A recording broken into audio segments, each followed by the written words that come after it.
Daniel Brooks stood in the Lakeside Cafe parking lot, keys in hand, telling himself for the 10th time that he could still leave.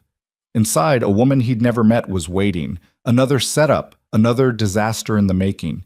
He'd survived 18 months as a single father. He'd rebuilt carburetors and transmissions with his bare hands. But walking through that door to meet a stranger? That terrified him more than anything else in his life.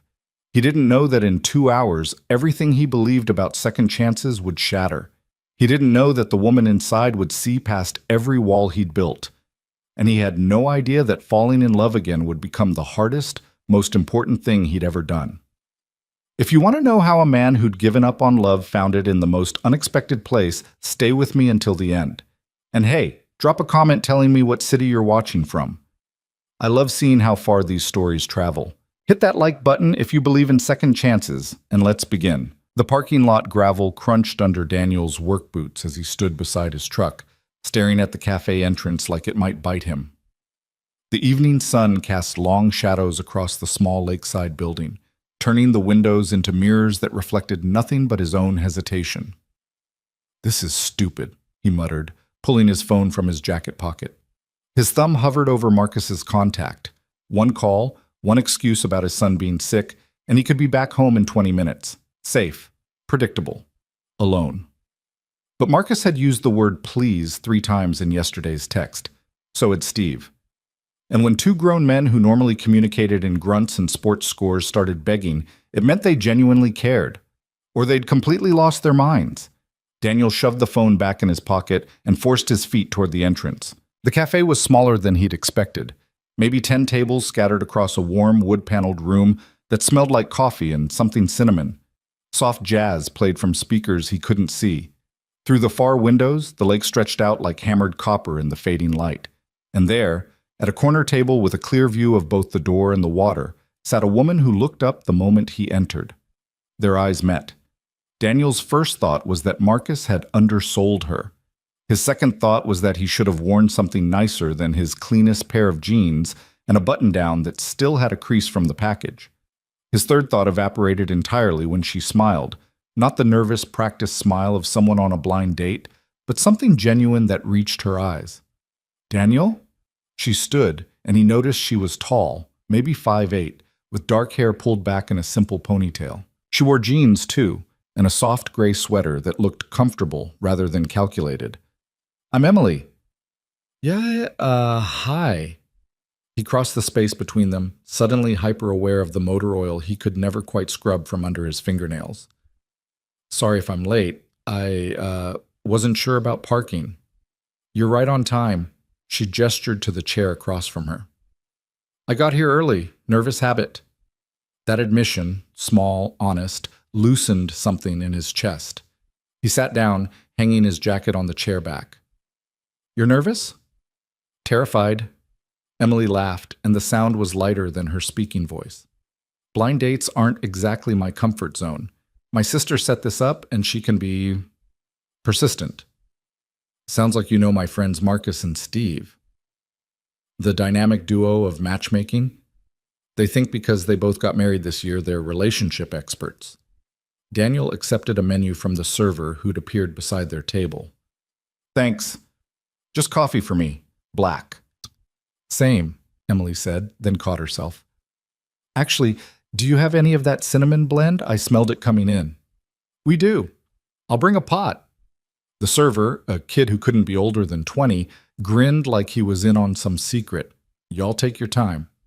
When he left, Emily met Daniel's gaze with raised eyebrows. "Do we look that obvious?" "Small-town cafe on a Friday night? We probably have a spotlight on us." But Daniel found himself smiling despite the attention. "So, your sister. Is she going to interrogate me later, or does she trust your judgment?" "Oh, she'll definitely interrogate you. Claire doesn't do anything halfway." Emily folded her hands on the table, and Daniel noticed she wasn't wearing any rings, no jewelry at all except small silver earrings. "But she means well. After my divorce, she decided I needed to get back out there, which apparently means ambushing me with setups every few months." The word divorce sat between them for a moment. Daniel appreciated that she'd said it plainly, without drama or deflection. "How long?" he asked. 2 years finalized, 3 since we separated. Emily's expression stayed steady. You? Never married, but my son's mother left when he was 6 months old. That was 4 years ago. Something shifted in Emily's face. Not pity, which Daniel had learned to hate, but recognition. Like she understood the particular weight of that statement. So you're raising him alone, she said. Yeah, just me and Jake. He's 4 now. Obsessed with trucks, dinosaurs, and asking why about everything. Sounds exhausting. It is. Daniel leaned back as the server returned with their coffee. The cinnamon scent was stronger now, sweet and warm. But it's also the best thing I've ever done, even on the days when I have no idea what I'm doing. Emily wrapped both hands around her mug, steam rising between them. That's honest. I figured we might as well start there. Most first dates are just people lying about how great their lives are. And yours isn't great? My life is covered in motor oil, Legos, and scheduled around preschool pickup times. I work 60 hours a week at an auto shop because I own it, which means I can't just call in sick when Jake's up all night with a fever.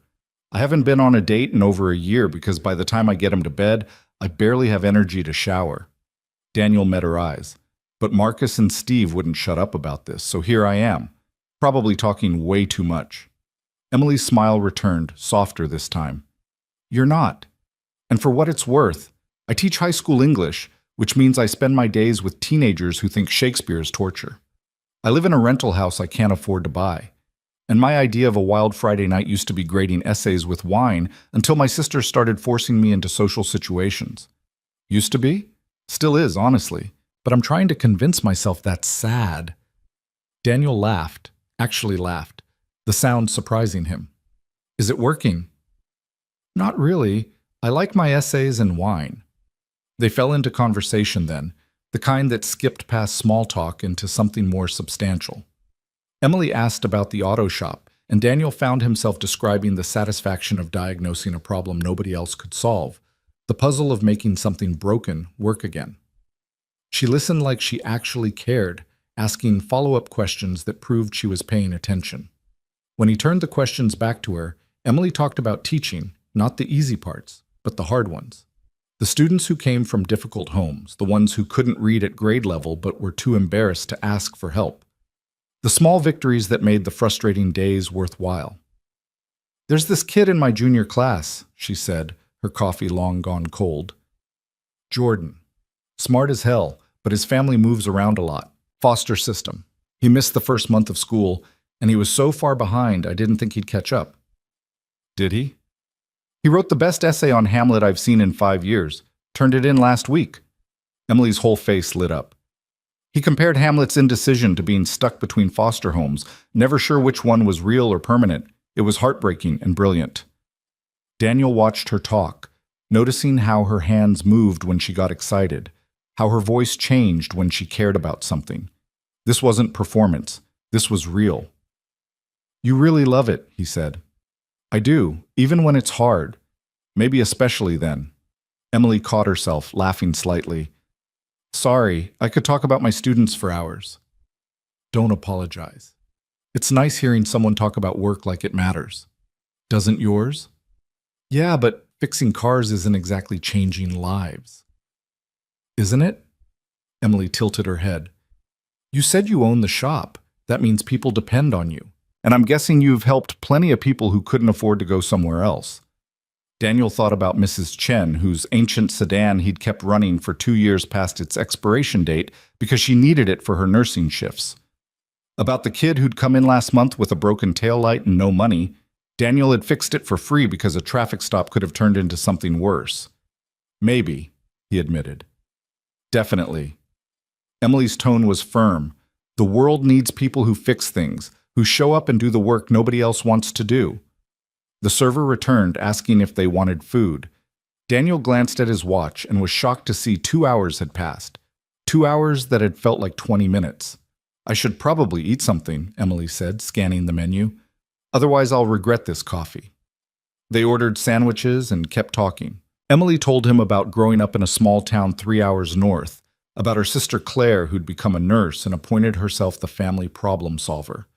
About her parents, who were still married after 35 years and didn't quite understand how Emily's marriage had fallen apart. They don't blame me, she clarified. But they also don't get it. They got married at 22 and made it work, so why couldn't I? That's not how it works, Daniel said. No, it's not. Emily pushed her sandwich around her plate. My ex, he wasn't a bad person. We just wanted different things. He wanted kids right away, a house in the suburbs, the whole traditional setup. I wanted to finish my master's degree, establish my career. We thought we could compromise, but some things you can't split down the middle. Kids is a big one. Yeah. And the longer we tried to force it, the more resentful we both became. By the time we separated, we barely recognized each other. She looked up. What about Jake's mother, if that's not too personal? Daniel considered deflecting. It usually was too personal. But something about this conversation, this woman, made him want to be honest. Rachel was never ready to be a mother. I don't think she meant to get pregnant, and I definitely don't think she meant to stay. He stared at his empty coffee cup. When Jake was born, I thought maybe it would change things, that she'd connect with him and want to stay. But she was miserable. Postpartum depression, maybe, though she wouldn't get help. She just disappeared one day, left a note saying she couldn't do it. That must have been terrifying. It was. I had a 6-month-old baby and no idea what I was doing. My mom helped for the first few months, but she's got her own health issues now, so I figured it out. Trial by fire. Emily reached across the table, her hand stopping just short of his. You didn't just figure it out. You kept going. You built a life for him. I did what any parent would do. No, you did what every parent should do. There's a difference. Her hand moved the last inch, fingers brushing his knuckles. The contact was light, barely there, but Daniel felt it like electricity. He didn't pull away. They talked until the cafe staff started cleaning tables around them, until the jazz had stopped and been replaced by the sound of chairs being stacked. The lake outside was completely dark now, just scattered lights from houses on the opposite shore. I think we're being kicked out, Emily said, glancing around at the empty room. Daniel checked his watch again. 10:30. He'd told the babysitter, his neighbor, Mrs. Rodriguez, that he'd be home by 10. I should have been back an hour ago. Oh no, your son. He's fine. Mrs. Rodriguez loves him, and she'll just add it to my tab of favors owed. Daniel stood, pulling cash from his wallet. But I should get going. They split the bill despite Daniel's half-hearted protest, then walked out into the cool October air. The parking lot was nearly empty now, just Daniel's truck and Emily's small sedan under the lone streetlight. So, Emily said, stopping beside her car, this wasn't terrible. That's high praise. I'm serious. I was expecting awkward silence and forced conversation. Instead, I stayed 3 hours and didn't want to leave. Daniel's heart did something complicated in his chest. Yeah, same. Would you want to do this again? Maybe somewhere that doesn't close at 10:30? The question hung between them, and Daniel knew his answer should be no. His life was already complicated enough. Adding someone new, letting someone in, it was asking for trouble, for heartbreak, for all the things he'd been carefully avoiding. But Emily was looking at him with hope in her eyes, and Daniel realized he was tired of being careful. Yeah, he said, I'd like that. Her smile could have lit the whole parking lot. Good. Give me your phone. He handed it over, watching as she added her contact information. When she gave it back, he saw she'd listed herself as Emily, coffee, date, with a small smiley face. Text me, she said, opening her car door. We'll figure out when. I will. She paused halfway into the driver's seat. Daniel? Thanks for showing up tonight. I know your friends pushed you into this, but I'm really glad they did. Me too. He watched her drive away, her taillights disappearing around the curve of the lake road. Then he climbed into his truck and just sat there for a moment, engine running, trying to process what had just happened. His phone buzzed, a text from Marcus. Well? Daniel typed back, made it through without embarrassing myself. Thanks for pushing. 3 dots appeared immediately. Does that mean there's a second date? Maybe. Don't get ahead of yourself. Too late. Steve already told his wife. She's planning your wedding. Daniel laughed, setting his phone aside. The drive home took 15 minutes, and he spent most of it replaying the conversation, Emily's laugh, the way she'd reached for his hand. Mrs. Rodriguez was watching a telenovela when he came through the door, the volume turned low. She looked up with a knowing smile. "Good night?" she asked in her lightly accented English. "Yeah, really good." Daniel pulled out his wallet. "How much do I owe you?" "Nothing. Jake was an angel. Asleep by 8. She waved away his money, standing with the slowness of her 72 years.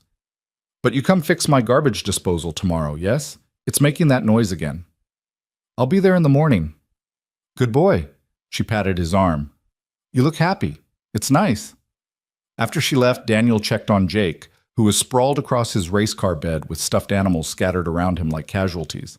His dark hair, the same shade as Daniel's, stuck up in all directions, and he was snoring softly, one hand clutching a plastic brachiosaurus. Daniel straightened the blanket, moved the dinosaur to a safer position, and just watched his son sleep for a moment. This was everything. This small person who trusted him completely, who called him daddy and believed Daniel could fix anything. The thought of introducing someone new into this life was terrifying. What if it didn't work out? What if Jake got attached and then Emily left? What if Daniel was setting them both up for heartbreak? But then he remembered Emily's hand almost touching his, her genuine interest in his life, his work, his kid, the way she'd talked about her students with the same fierce love Daniel felt for Jake. Maybe, just maybe, this could be something good. He pulled out his phone and opened Emily's contact. "Thanks for tonight. I haven't talked that much in years." Her response came within seconds. "Same here. I'm already looking forward to the next one. How's next Friday?" "Perfect. But fair warning, if we're meeting again, I need to know your opinion on pineapple pizza. This could be a deal breaker." Daniel grinned at his phone like a teenager. "Strong pro-pineapple stance. If that's a problem, we should probably call this off now." "Oh, thank God." "My sister said I couldn't trust you if you were anti-pineapple. You passed the test." "There are tests now." "Multiple tests, very rigorous. You're doing well so far." They texted back and forth for another 20 minutes, stupid jokes and easy banter that felt natural rather than forced. Finally, Emily sent, "I should sleep. Early class tomorrow." But this was nice. "Good night, Daniel." "Good night, Emily." Daniel set his phone on the nightstand and lay back on his bed, still fully dressed, staring at the ceiling. The smart part of his brain, the part that had been in survival mode for 4 years, was throwing up warning signals. Don't get attached. Don't let Jake meet her yet. Don't assume this will last. But another part, quieter but stronger, was saying something different. What if it does? He fell asleep thinking about coffee and cinnamon, about a woman who'd listened to him talk about carburetors like they were fascinating, about the possibility that maybe his life could be more than just getting through each day. The next week moved slowly and quickly at the same time. Work filled his days, a transmission rebuild on a '68 Mustang, routine maintenance on half the town's vehicles, and an emergency late-night call when the mayor's wife's car died on the highway. Jake started a new dinosaur phase, insisting on wearing his T-Rex costume to preschool 3 days in a row. And through it all, Daniel texted with Emily. Not constantly. They both had lives, responsibilities. But regularly enough that he started looking forward to the little buzz of his phone. She sent him a photo of a student's essay about why pizza should be considered a vegetable. He sent her a picture of Jake covered in mud after helping in Mrs. Rodriguez's garden. They talked about their days, shared small frustrations and smaller victories, and made plans for Friday. On Thursday night, Daniel was closing up the shop when Marcus showed up with Steve, both carrying six-packs. "Oh no," Daniel said, wiping his hands on a rag. "What are you two planning?" "Pre-date debrief," Steve announced, setting the beer on Daniel's workbench. "We need to make sure you don't screw this up." "I went on one date. You're acting like I proposed." "One successful date," Marcus corrected, popping open a bottle. Emily texted her sister. Her sister texted my wife. "The whole town knows you two hit it off." Daniel accepted the beer Marcus offered him. "This is what I get for living somewhere everyone knows everyone else's business." "Yep.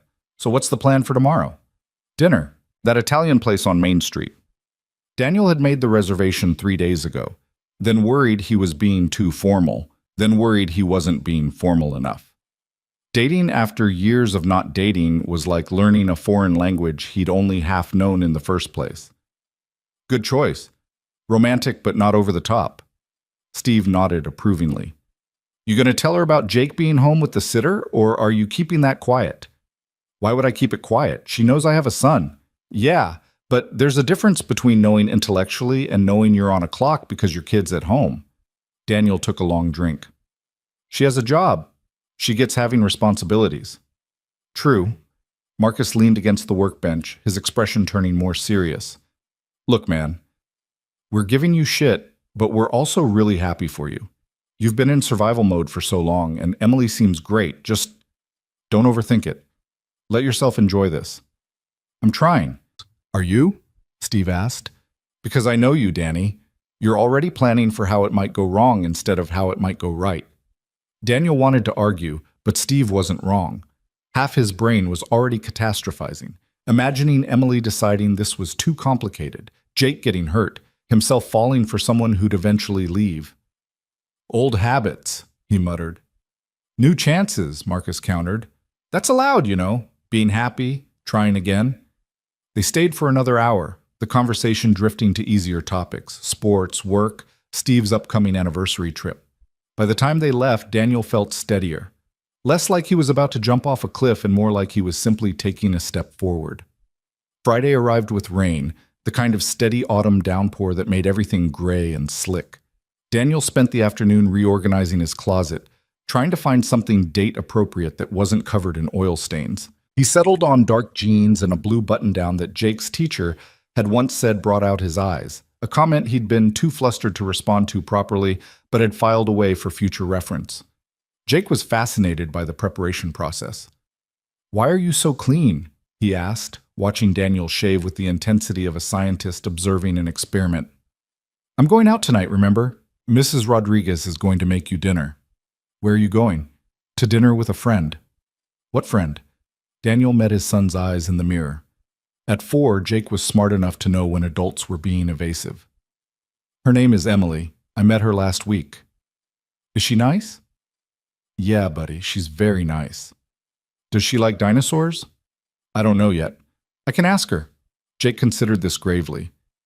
"Okay, if she doesn't like dinosaurs, you should tell her they're cool." "I'll do that." By the time Mrs. Rodriguez arrived at 6, Daniel was as ready as he was going to get. He kissed Jake goodbye, promised to be home by 10, and drove through the rain toward Main Street. The Italian restaurant was warm and crowded, Friday night energy filling the space with conversation and the smell of garlic and fresh bread. Emily was waiting at the bar, and when she turned to greet him, Daniel's breath caught. She wore a dark green dress, simple but elegant, her hair down around her shoulders instead of pulled back. She looked beautiful and slightly nervous, which somehow made her more beautiful. "Hi," she said, and he caught the same uncertainty he felt reflected in her eyes. "Hi. You look amazing."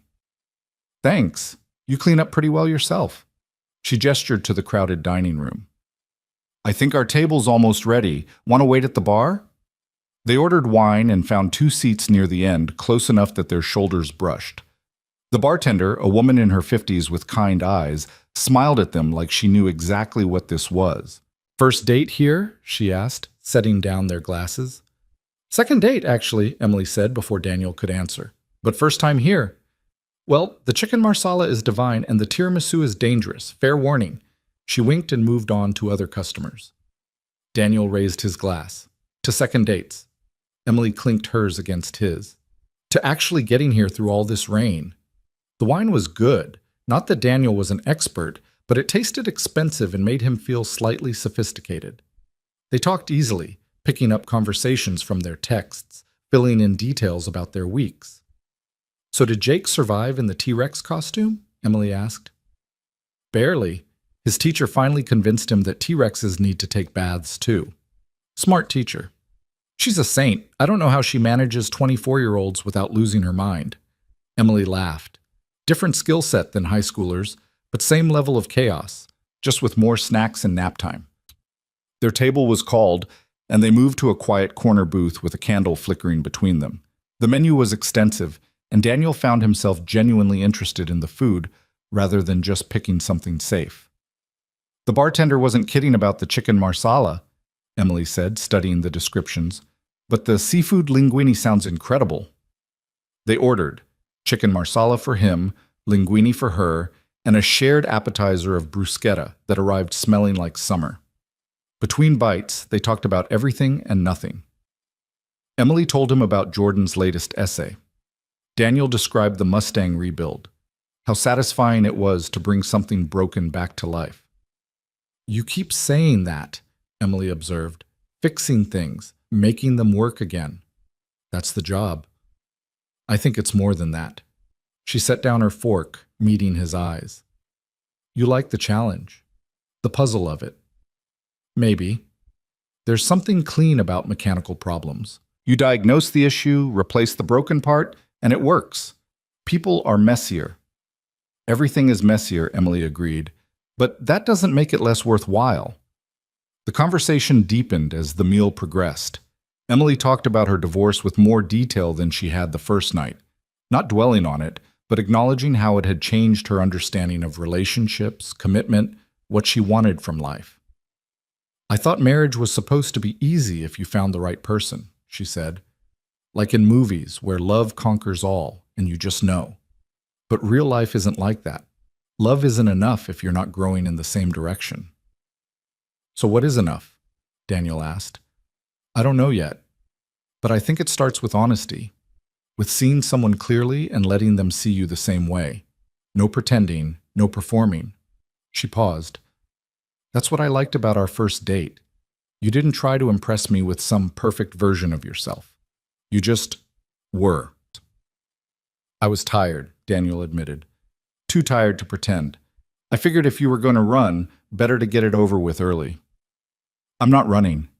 The words hung between them, weighted with promise and vulnerability. Daniel felt that same electricity from the first night, that sense of standing on the edge of something significant. "Me neither," he said. They split the tiramisu, which was, as promised, dangerous, and lingered over coffee until the restaurant began to empty. When the check came, they argued good-naturedly about splitting it before Emily finally conceded to letting him pay. "Only because you got here first," she said. "Next time is on me." "Next time?" "Don't act surprised. You know there's going to be a next time." Outside, the rain had stopped, leaving the street slick and shining under the streetlights. Emily's car was parked a block away, and they walked slowly, neither wanting the evening to end. "Can I ask you something?" Emily said as they reached her sedan. "Anything." "Are you scared of this?" She gestured between them. "Because I am. Terrified, actually, but I also don't want to let that stop me." Daniel leaned against her car, studying her face in the dim light. "Yeah, I'm scared. I've spent 4 years keeping my life small and controlled because that felt safe. Letting someone in means giving up that control, risking Jake getting hurt, risking myself getting hurt. I wouldn't hurt him. Or you. Not on purpose. I know, but things happen. People leave. I learned that the hard way." Emily stepped closer, close enough that he could smell her perfume, something light and floral. "I left my marriage because it was broken and couldn't be fixed. Not because I don't believe in staying, in trying. I'm not Rachel, Daniel. I'm not going to disappear." "I know that too." And he did, somewhere deep down. Emily was nothing like Rachel. She was steady, present, real in ways that made him want to trust again. "I'm just not great at this. At dating, at opening up, at any of it." "You're doing fine." She reached for his hand, threading her fingers through his. "Better than fine. And we don't have to figure everything out tonight. We can just keep showing up, keep being honest, see where it goes." "That sounds almost reasonable." "I'm full of reasonable ideas." She squeezed his hand. "Text me when you get home?" "Always." She rose on her toes and kissed his cheek, quick and soft. Then she was in her car, waving through the window, leaving him standing on the sidewalk with his heart racing and his mind spinning. He texted her before he even started his truck. "Thank you for tonight, for understanding, for not running." Her response came as he pulled onto his street. "Thank you for letting me in, even just a little." That took courage. Or stupidity. Haven't decided which yet. Definitely courage. See you soon, Daniel. Inside, Mrs. Rodriguez reported that Jake had eaten all his dinner, taken his bath without complaint, and fallen asleep by 8:30. Daniel paid her double her usual rate, which she protested until he insisted, and then stood in Jake's doorway again, watching his son sleep. This was his world, this small person, this quiet house, this carefully constructed life. But maybe, just maybe, there was room for more. He climbed into bed with his phone, finding a text from Marcus. "How'd it go? Really good. Going to see her again. Proud of you, man. Keep going." Daniel set his phone aside and closed his eyes, feeling something he hadn't felt in years. Hopeful. Genuinely, terrifyingly hopeful that this might actually work.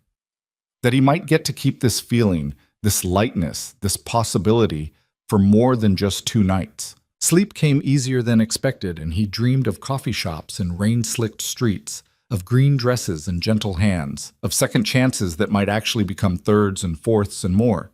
The world outside kept turning. His responsibilities remained. But for the first time since Rachel had left, Daniel Brooks allowed himself to believe that being a single father didn't mean being alone forever. And in the morning, when Jake asked if Emily liked dinosaurs, Daniel smiled and said he'd make sure to find out. The third date happened on a Wednesday afternoon, which wasn't typical for dating but worked perfectly for their complicated schedules. Emily had a half day for teacher planning, and Daniel had rearranged his appointments to take Jake to a dental checkup. They met at the park, between the dentist's office and the elementary school, and Daniel brought his son along because the babysitter had canceled, and he refused to reschedule with Emily again. "I hope this is okay," Daniel said as they approached the playground where Emily waited on a bench.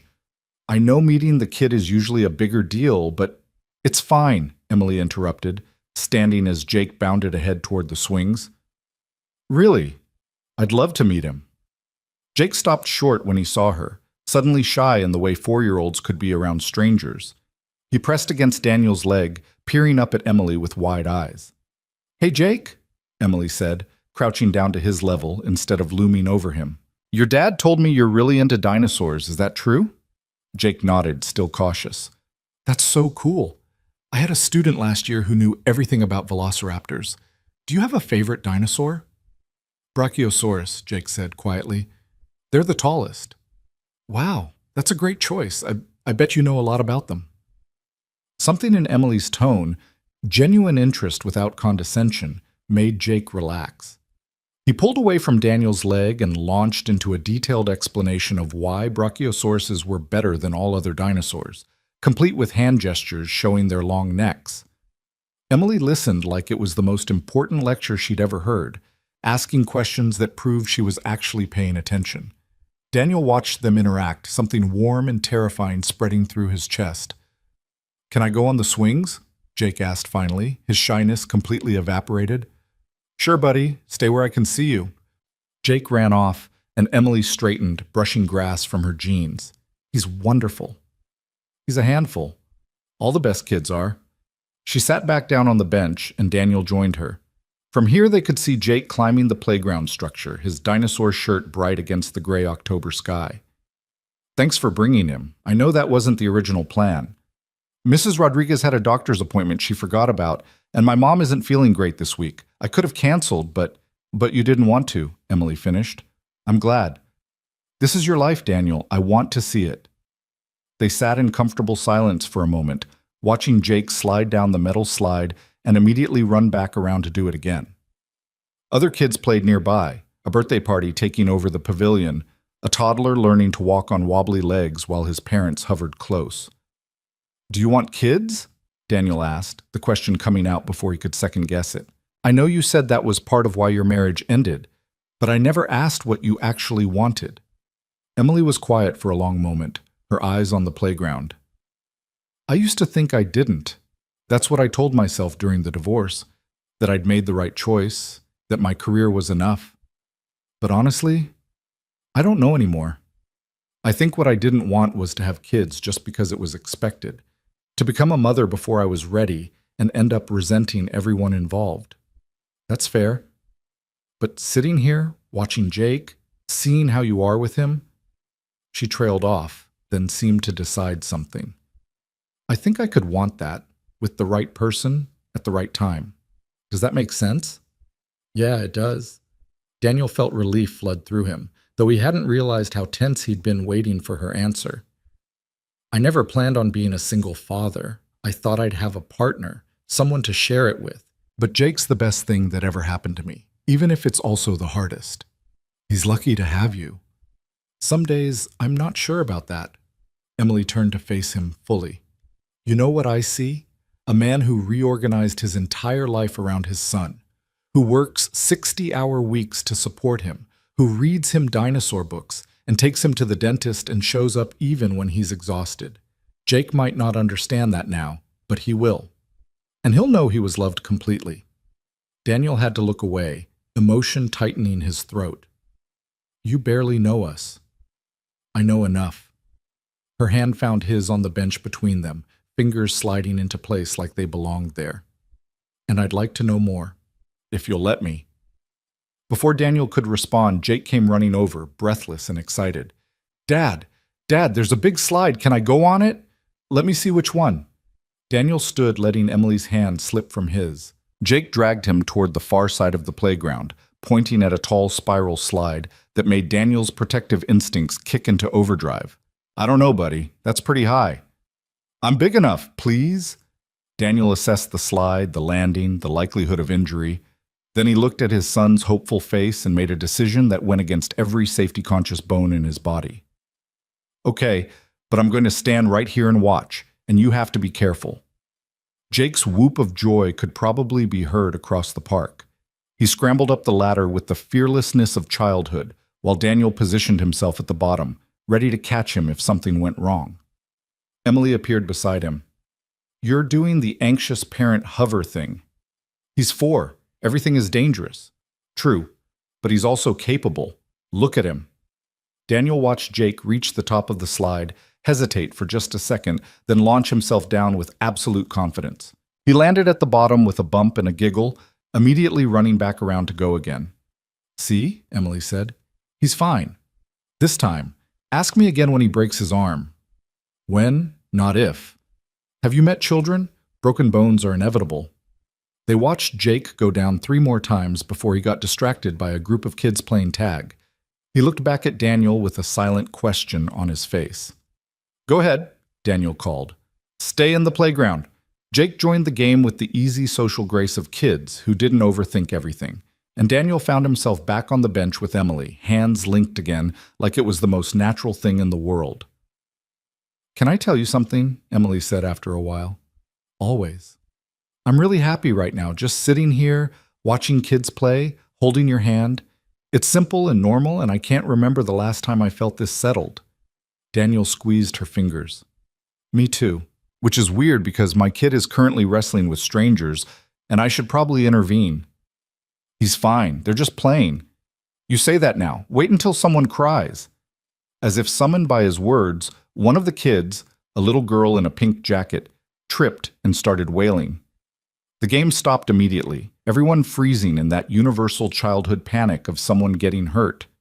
Daniel was already moving, but Jake got there first. He helped the girl up with surprising gentleness, brushing dirt off her jacket while saying something Daniel couldn't hear. The girl's crying slowed, then stopped. She smiled at Jake, who grinned back, and then they both ran off to rejoin the game. Well, Emily said when Daniel returned to the bench, I think we just witnessed some advanced empathy skills. He's good with other kids, better than I was at his age. Daniel felt that familiar swell of pride mixed with terror, pride that Jake was kind, terror that the world might take advantage of that kindness. I worry about him sometimes, that he's too trusting. He's 4. He should be trusting. The world has plenty of time to teach him cynicism. I know. I just want to protect him from everything. You can't, though. Nobody can. Emily's voice was gentle but firm. All you can do is teach him how to handle things when they go wrong. And from what I've seen, you're doing that. They stayed at the park for another hour, talking while Jake played, occasionally calling out warnings that went mostly ignored. When Jake finally ran back over, sweaty and grass-stained and completely happy, he looked at Emily with newfound comfort. Are you my dad's girlfriend? He asked with the blunt curiosity of childhood. Emily's eyes widened slightly. Daniel felt his face heat. Jake, that's not really… I don't know yet, Emily said, cutting off Daniel's fumbling. Would that be okay with you if I was? Jake considered this seriously. Do you like pizza? I love pizza. With pineapple?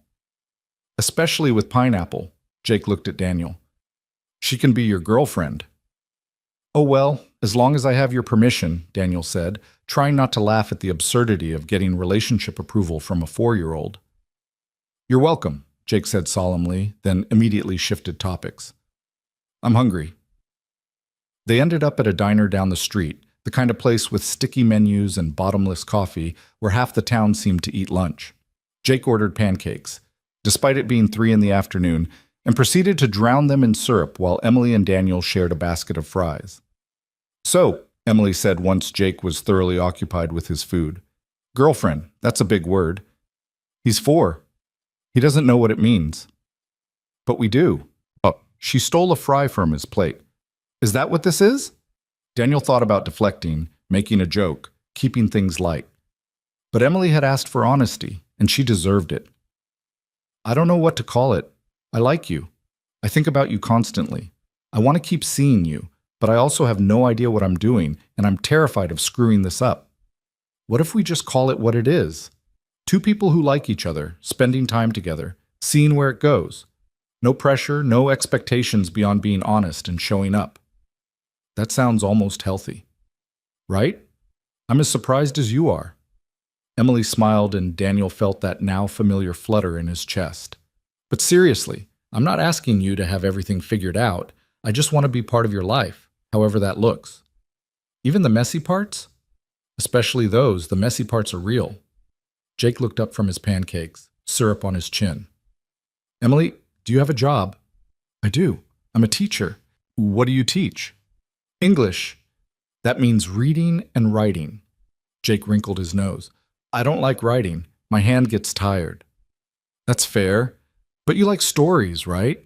Yeah, Dad reads me stories every night. Well, stories have to be written by someone before they can be read, so writing is how we share stories with people.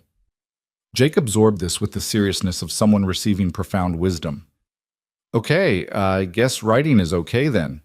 Emily caught Daniel's eye over Jake's head, her expression warm with amusement. In that moment, Daniel could see it, a future where this wasn't awkward or complicated, where Emily was just part of their lives, natural as breathing. The thought terrified him. But it also felt right in a way nothing had in years. They finished lunch, Jake's energy finally flagging as the sugar crash hit.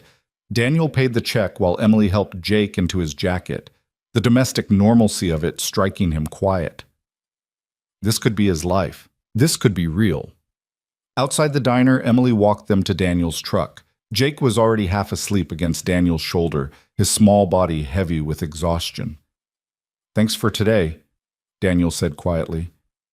For being so good with him. Thanks for including me. Emily touched Jake's back gently. He's special, Daniel. Really special. Yeah, he is. Text me later? Always. She kissed his cheek, the same quick, soft touch from their last date, and headed to her car. Daniel buckled Jake into his car seat, the little boy mumbling something about pancakes and girlfriends before his eyes closed completely. The drive home was quiet, giving Daniel time to think about Emily, about Jake, about the life he'd built and the life he might want. His phone buzzed at a red light. Emily. Your son has good taste in potential girlfriends. Tell him thanks for the approval. Daniel smiled, typing back one-handed. He also thinks dinosaurs are secretly still alive. His judgment might be questionable, or excellent. Depends on your perspective. Fair point. Same time next week? Can't wait. Over the next month, they fell into a rhythm. Dates when they could manage them. Sometimes just coffee during Daniel's lunch break. Sometimes actual dinners when Mrs. Rodriguez could watch Jake. Emily started coming to the park on Wednesday afternoons, a standing appointment that Jake looked forward to as much as Daniel did. She integrated herself into their lives gradually, never pushing, always respecting the boundaries Daniel set around his son. But she also made it clear she wasn't going anywhere, showing up consistently even when it would have been easier not to. Daniel met her sister Claire over video call, a whirlwind interrogation disguised as friendly conversation that Emily clearly found embarrassing, but Daniel thought was kind of endearing. Claire was protective, blunt, and obviously loved her sister fiercely. "Don't hurt her," Claire said when Emily left the room to grab her phone charger. "She acts tough, but she's not. Not really." "I know," Daniel said. "I'm not planning to." Nobody ever plans to. But life happens. Just be careful with her, please. "I will." When Emily came back, she caught the tail end of the conversation and rolled her eyes. "Claire, stop threatening him." "I'm not threatening. I'm advising. There's a difference." They also talked on the phone most nights after Jake went to bed, conversations that stretched for hours about nothing and everything. Emily told him about her students, the small dramas of high school life, the kid who'd finally turned in 3 months of missing homework and brought his grade from an F to a C. Daniel told her about the cars he was working on, the customers who made him laugh, the satisfaction of solving problems nobody else could figure out. "I love listening to you talk about work," Emily said one night, her voice sleepy through the phone. "You get this tone, like you're solving mysteries instead of fixing engines." Kind of is solving mysteries. Someone brings in a car that won't start, and I have to figure out why. Could be the battery, the alternator, the starter, a loose connection, bad fuel, computer issues. You test everything until you find the problem. See? Mystery solving. If you say so. I do say so. Detective Daniel Brooks, auto investigator. That's terrible. You love it. And he did. He loved her terrible jokes, her genuine interest in his boring work stories, the way she never made him feel small for doing what he did. With Rachel, there'd always been this undercurrent of disappointment, like she'd expected someone different, someone more ambitious or impressive. Emily never made him feel that way. But as November arrived and the weather turned colder, reality started pressing in. Emily's father, who lived 3 hours north in the town where she grew up, had been dealing with health issues for months. Heart problems she'd mentioned once, but downplayed. Nothing serious, she'd said, just monitoring. Then one Friday evening, Daniel's phone rang while he was making dinner. Emily's name on the screen, but when he answered, her voice was wrong, tight, scared. "Daniel, I'm sorry to call. I know you're with Jake, but I didn't know who else. What's wrong?" "It's my dad. He had a heart attack this afternoon. They did emergency surgery and he's stable now, but..." Her voice cracked. "I need to go home tonight. I'm already packing." Daniel's mind raced, trying to calculate logistics. Jake needed dinner, bath, bedtime. He had 3 cars promised for tomorrow morning. Mrs. Rodriguez was visiting her daughter this weekend. "Do you want me to come with you?" "No, God, no. You have Jake and work, and I just needed to hear your voice. I needed to tell you." She took a shaky breath. "I don't know how long I'll be gone. A week, maybe more. My mom needs help, and Claire's working double shifts, and I'm the only one who can..." "Emily, breathe." Daniel turned off the stove, moving to where Jake was playing with trucks on the living room floor. "It's okay. Go be with your family. That's exactly where you should be." "But we had plans tomorrow, and plans can wait." "Your dad can't." He kept his voice calm, steady, even though his stomach was twisting. This was it, the moment when life got complicated and people left, the moment he'd been waiting for since this started. "Drive safe, okay? Text me when you get there." "I will. I'm so sorry, Daniel." "Don't apologize. Just go." After they hung up, Daniel stood in the kitchen for a long moment, staring at the half-cooked pasta on the stove. Jake came over and tugged his pant leg. "Who was that?" "Emily. She had to go help her family." "Is she coming back?" The question, innocent, trusting, hit Daniel in the chest. "I don't know, buddy." "Oh." Jake returned to his trucks, apparently satisfied with this answer in the way only kids could be. Daniel wasn't satisfied. He finished making dinner, going through the motions automatically, gave Jake a bath, read him 2 dinosaur books, tucked him in. Then he sat on the couch with his phone, waiting for Emily's text. It came at 11:30. "Made it. Dad's sleeping. Mom's a mess. This is going to be hard. You can handle hard. You're tougher than you think." "I don't feel tough right now. That's okay. You don't have to be tough all the time." Thanks for understanding. I'm sorry I'm not there. Don't be sorry. Just take care of your family. I'll be here when you get back. If you get back, Daniel thought, but didn't type. Because some part of him, the part that Rachel had broken, didn't quite believe anyone would choose to return to him when leaving was easier. The weekend crawled by. Daniel worked on the cars he'd promised, Jake alternating between helpful and destructive in the shop. They went to the park alone, and Jake kept asking where Emily was. Daniel explained about her dad being sick, about her needing to help. But she's coming back, right? Jake asked for the third time. I hope so. Me too. I like her. Yeah, buddy, me too. Emily texted updates sporadically. Her dad was stable but weak. The recovery would take months. Her mom was overwhelmed, unable to manage everything alone. Claire was there when she could be, but her nursing shifts were unpredictable. By Monday, a pattern emerged. Good morning texts that came later and later. Brief check-ins during the day. Phone calls that kept getting postponed because something came up. Doctor appointments, insurance calls, her mom having a breakdown in the hospital cafeteria. Daniel tried to be understanding. He was understanding. But he could also feel the distance growing, not just in miles, but in attention, in presence. Emily's world had shifted, and he wasn't in it anymore. Couldn't be in it, not from 3 hours away with a kid and a business to run. You need to go up there, Marcus said the following Friday, stopping by the shop after work. Just drive up, see her in person. I can't just leave. Jake has preschool. I have customers. Mrs. Rodriguez can watch Jake overnight. You know she would. And I can handle the shop for a day. Marcus leaned against the workbench, his expression serious. Look, man, I get that you're scared, but Emily's dealing with her worst nightmare right now, and you're here sending text messages. That's not going to cut it. What am I supposed to do? Show up uninvited while she's taking care of her dad?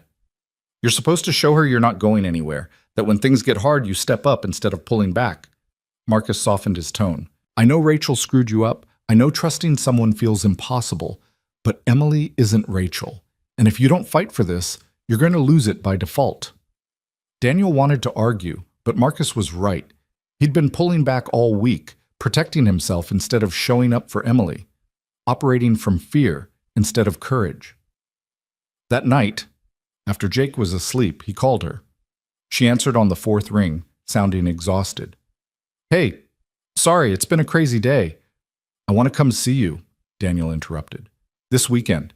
I can get someone to watch Jake, and I just want to be there, even if it's just for a day. Silence on the other end. Then, Daniel, you don't have to do that. I know I don't have to. I want to. It's 3 hours each way, and things are chaotic here, and I won't even have much time. I don't care. I just want to see you. He took a breath. Please, let me show up for you the way you've been showing up for me. More silence. Then a sound that might have been a sob. Okay, yes, please come. They made plans. Daniel would drive up Saturday morning, stay until Sunday afternoon. Mrs. Rodriguez agreed to keep Jake overnight. Actually seemed thrilled about it, already planning activities. Marcus promised to handle any shop emergencies. Saturday morning arrived cold and gray, threatening snow. Daniel left at 6, driving through the pre-dawn darkness with coffee and nerves for company. Emily had texted her parents' address, warning him that the house was a mess, and her mom might cry when she met him. The drive gave him too much time to think about what he was doing, why he was doing it, whether this was brave or stupid. But by the time he pulled into the driveway of a modest ranch house with peeling paint and overgrown bushes, he knew he'd made the right choice. Emily opened the door before he could knock, and the relief on her face told him everything he needed to know. You came, she said. Of course I came. He pulled her into his arms, feeling how tightly she held on, how much she needed this. I'm here. Whatever you need. She buried her face in his shoulder, and he felt her shake with silent sobs, the kind that came from holding everything together for too long and finally being able to break. He held her through it, one hand on her back, the other in her hair, just being present. When she finally pulled back, her eyes were red but clearer. Sorry, I've been trying to be strong for my mom, and you don't have to be strong with me. That's the whole point. She laughed wetly. Come inside, meet the chaos. The house was exactly as she'd described. cluttered with medical equipment, pill organizers, and the accumulated stuff of a lifetime. Emily's mother, Patricia, was a smaller version of Emily with gray hair and worried eyes. She hugged Daniel like they'd known each other for years.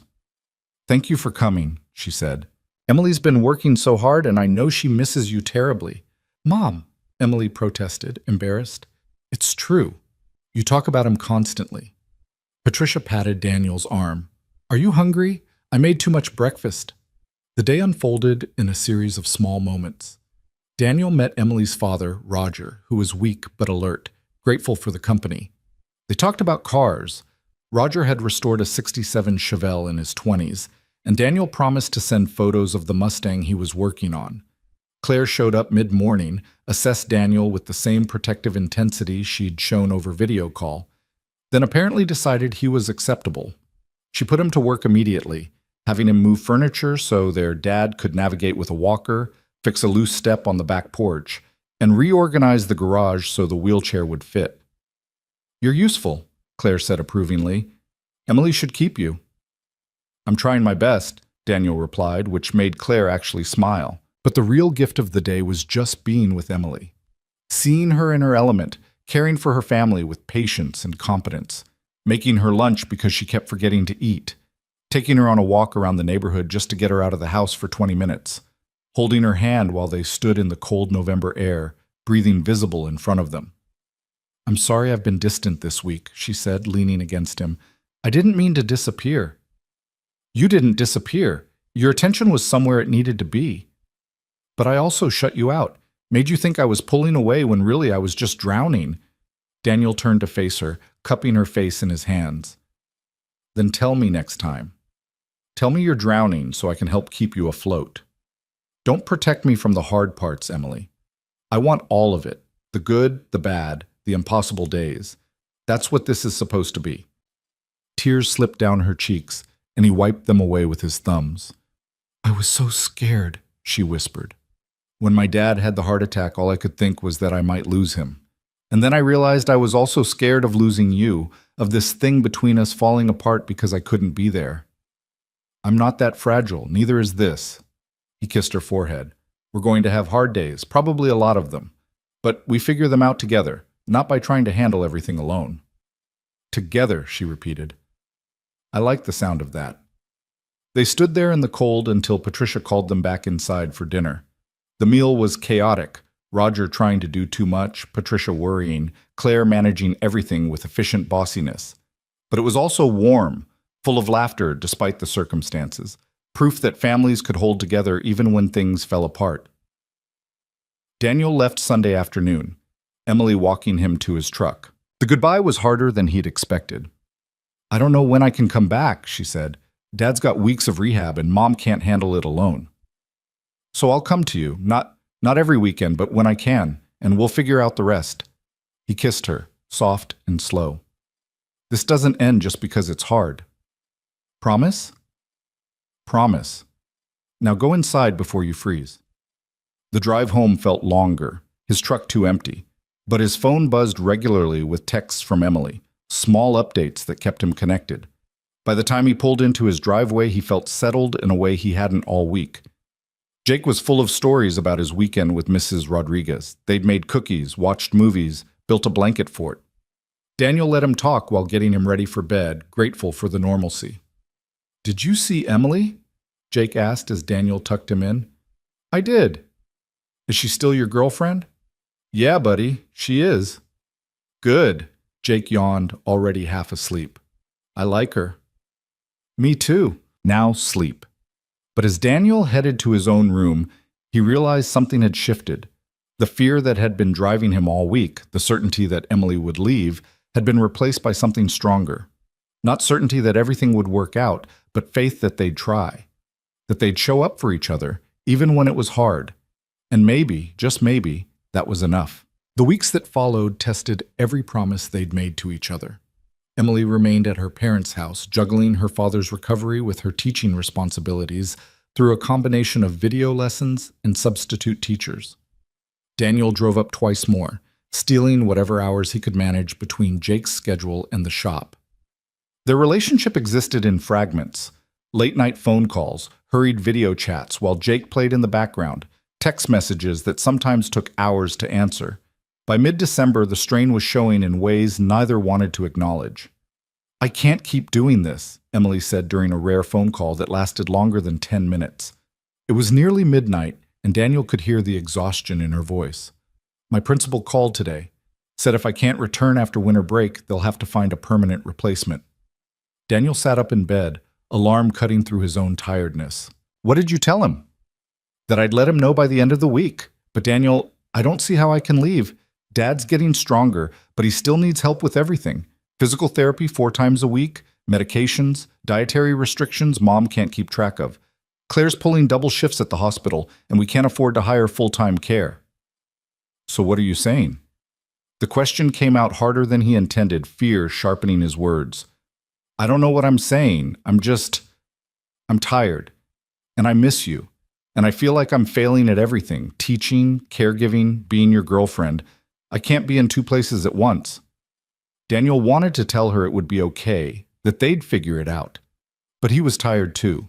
Tired of single-parent responsibilities that never ended, of running a business that demanded constant attention, of maintaining a relationship through screens and distance. The old instinct to pull back, to protect himself before things fell apart completely, whispered that maybe this was too hard, that love shouldn't require this much effort. But then he remembered Emily's face when he'd shown up at her parents' house, the way she'd held on to him like he was the only solid thing in her world, the promise they'd made to show up for each other, especially when it was hard. "Come home for Christmas," he said, "just for 2 days. Your mom and Claire can manage, and you need a break before you burn out completely."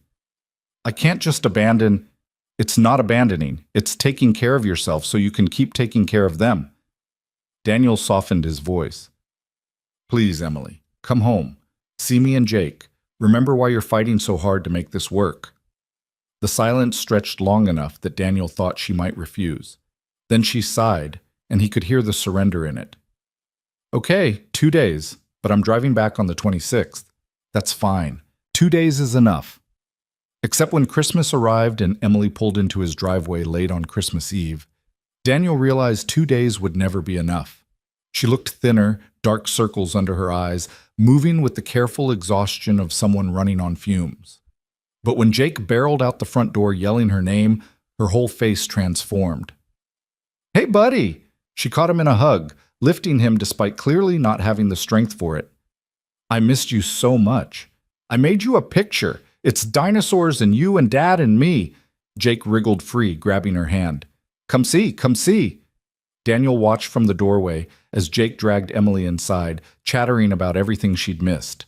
The Christmas tree he'd helped decorate, the cookies they'd made for Santa, the new dinosaur book Mrs. Rodriguez had given him. Emily listened with genuine attention, asking questions, admiring Jake's artwork on the refrigerator. When Jake finally ran off to find more things to show her, Emily collapsed onto the couch with a groan. "How do you do this every day? I've been here 5 minutes and I'm exhausted." "You get used to it. Kind of." Daniel sat beside her, close enough that their shoulders touched. "How was the drive?" "Long. I left at 5 this morning because I wanted to miss traffic." She leaned her head on his shoulder. "Tell me I made the right choice coming here." "You made the right choice." He wrapped an arm around her, feeling how tightly she pressed against him. "How's your dad?" "Better. Still weak, but the doctors are optimistic. He might be able to go back to work part-time in a few months." Emily was quiet for a moment. "My mom, though, she's struggling. Not just with taking care of him, but with the fear. She keeps having panic attacks about losing him, about what happens if he has another heart attack." "That's understandable." "It is, but it also means she can't be left alone with him for more than an hour or two. She freezes up, can't remember what to do." Emily's voice cracked slightly. "Claire and I have to coordinate our schedules, so someone's always there. It's like having a second full-time job." Daniel tightened his arm around her. "That's not sustainable." "I know, but what choice do we have?" She pulled back to look at him. "I'm sorry. I promised myself I wouldn't dump all this on you the second I arrived." "Don't apologize. I asked how you were doing. This is the real answer." He brushed hair back from her face.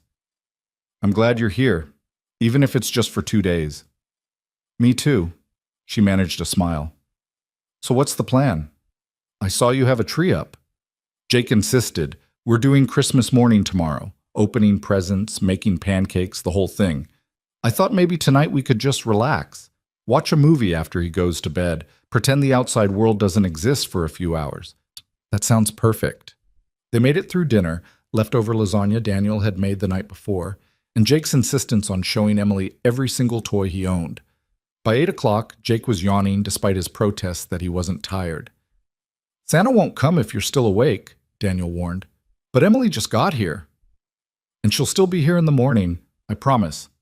Daniel scooped Jake up. Say goodnight. Jake wrapped his arms around Emily's neck. You won't leave while I'm sleeping? The question clearly hit Emily hard. She hugged him tighter. No, sweetheart. I'll be here when you wake up. Promise? Promise. After Daniel got Jake settled, which took 3 stories and 2 glasses of water, he found Emily standing by the Christmas tree, staring at the lights like they held answers to questions she hadn't asked.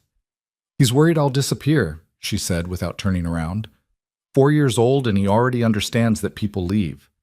Daniel came up behind her, wrapping his arms around her waist. Rachel leaving wasn't your fault. I know, but I also know what it did to him, to you. She turned in his arms. I don't want to be another person who promises to stay and then doesn't. Then don't make promises you can't keep. The words came out sharper than he meant, and Emily flinched. That's not fair. Isn't it? You're 3 hours away with no clear timeline for coming back. Your job might not be there. You're stretched so thin you can barely function. At some point something has to give, Emily, and I need to know if it's going to be us. Her eyes widened, hurt flashing across her face. You think I want this? You think I'm choosing my parents over you? I think you're in an impossible situation, and I think eventually you're going to have to make a choice about where your life is, here or there. That's not a choice. They're my parents, Daniel. I can't just abandon them. I'm not asking you to. I'm asking you to be honest about what's realistic. Because right now we're pretending we can make this work long term, and I don't think we can. Emily stepped back, wrapping her arms around herself. So what are you saying? That we should just give up? I'm saying we should be realistic about what we're doing to each other. You feel guilty every time we talk because you can't give me more attention. I feel guilty for wanting more when I know you're dealing with a crisis. We're both exhausted and resentful and trying to pretend we're not. I'm not resentful. Aren't you? Even a little? Because I am. I'm resentful that your dad got sick and took you away.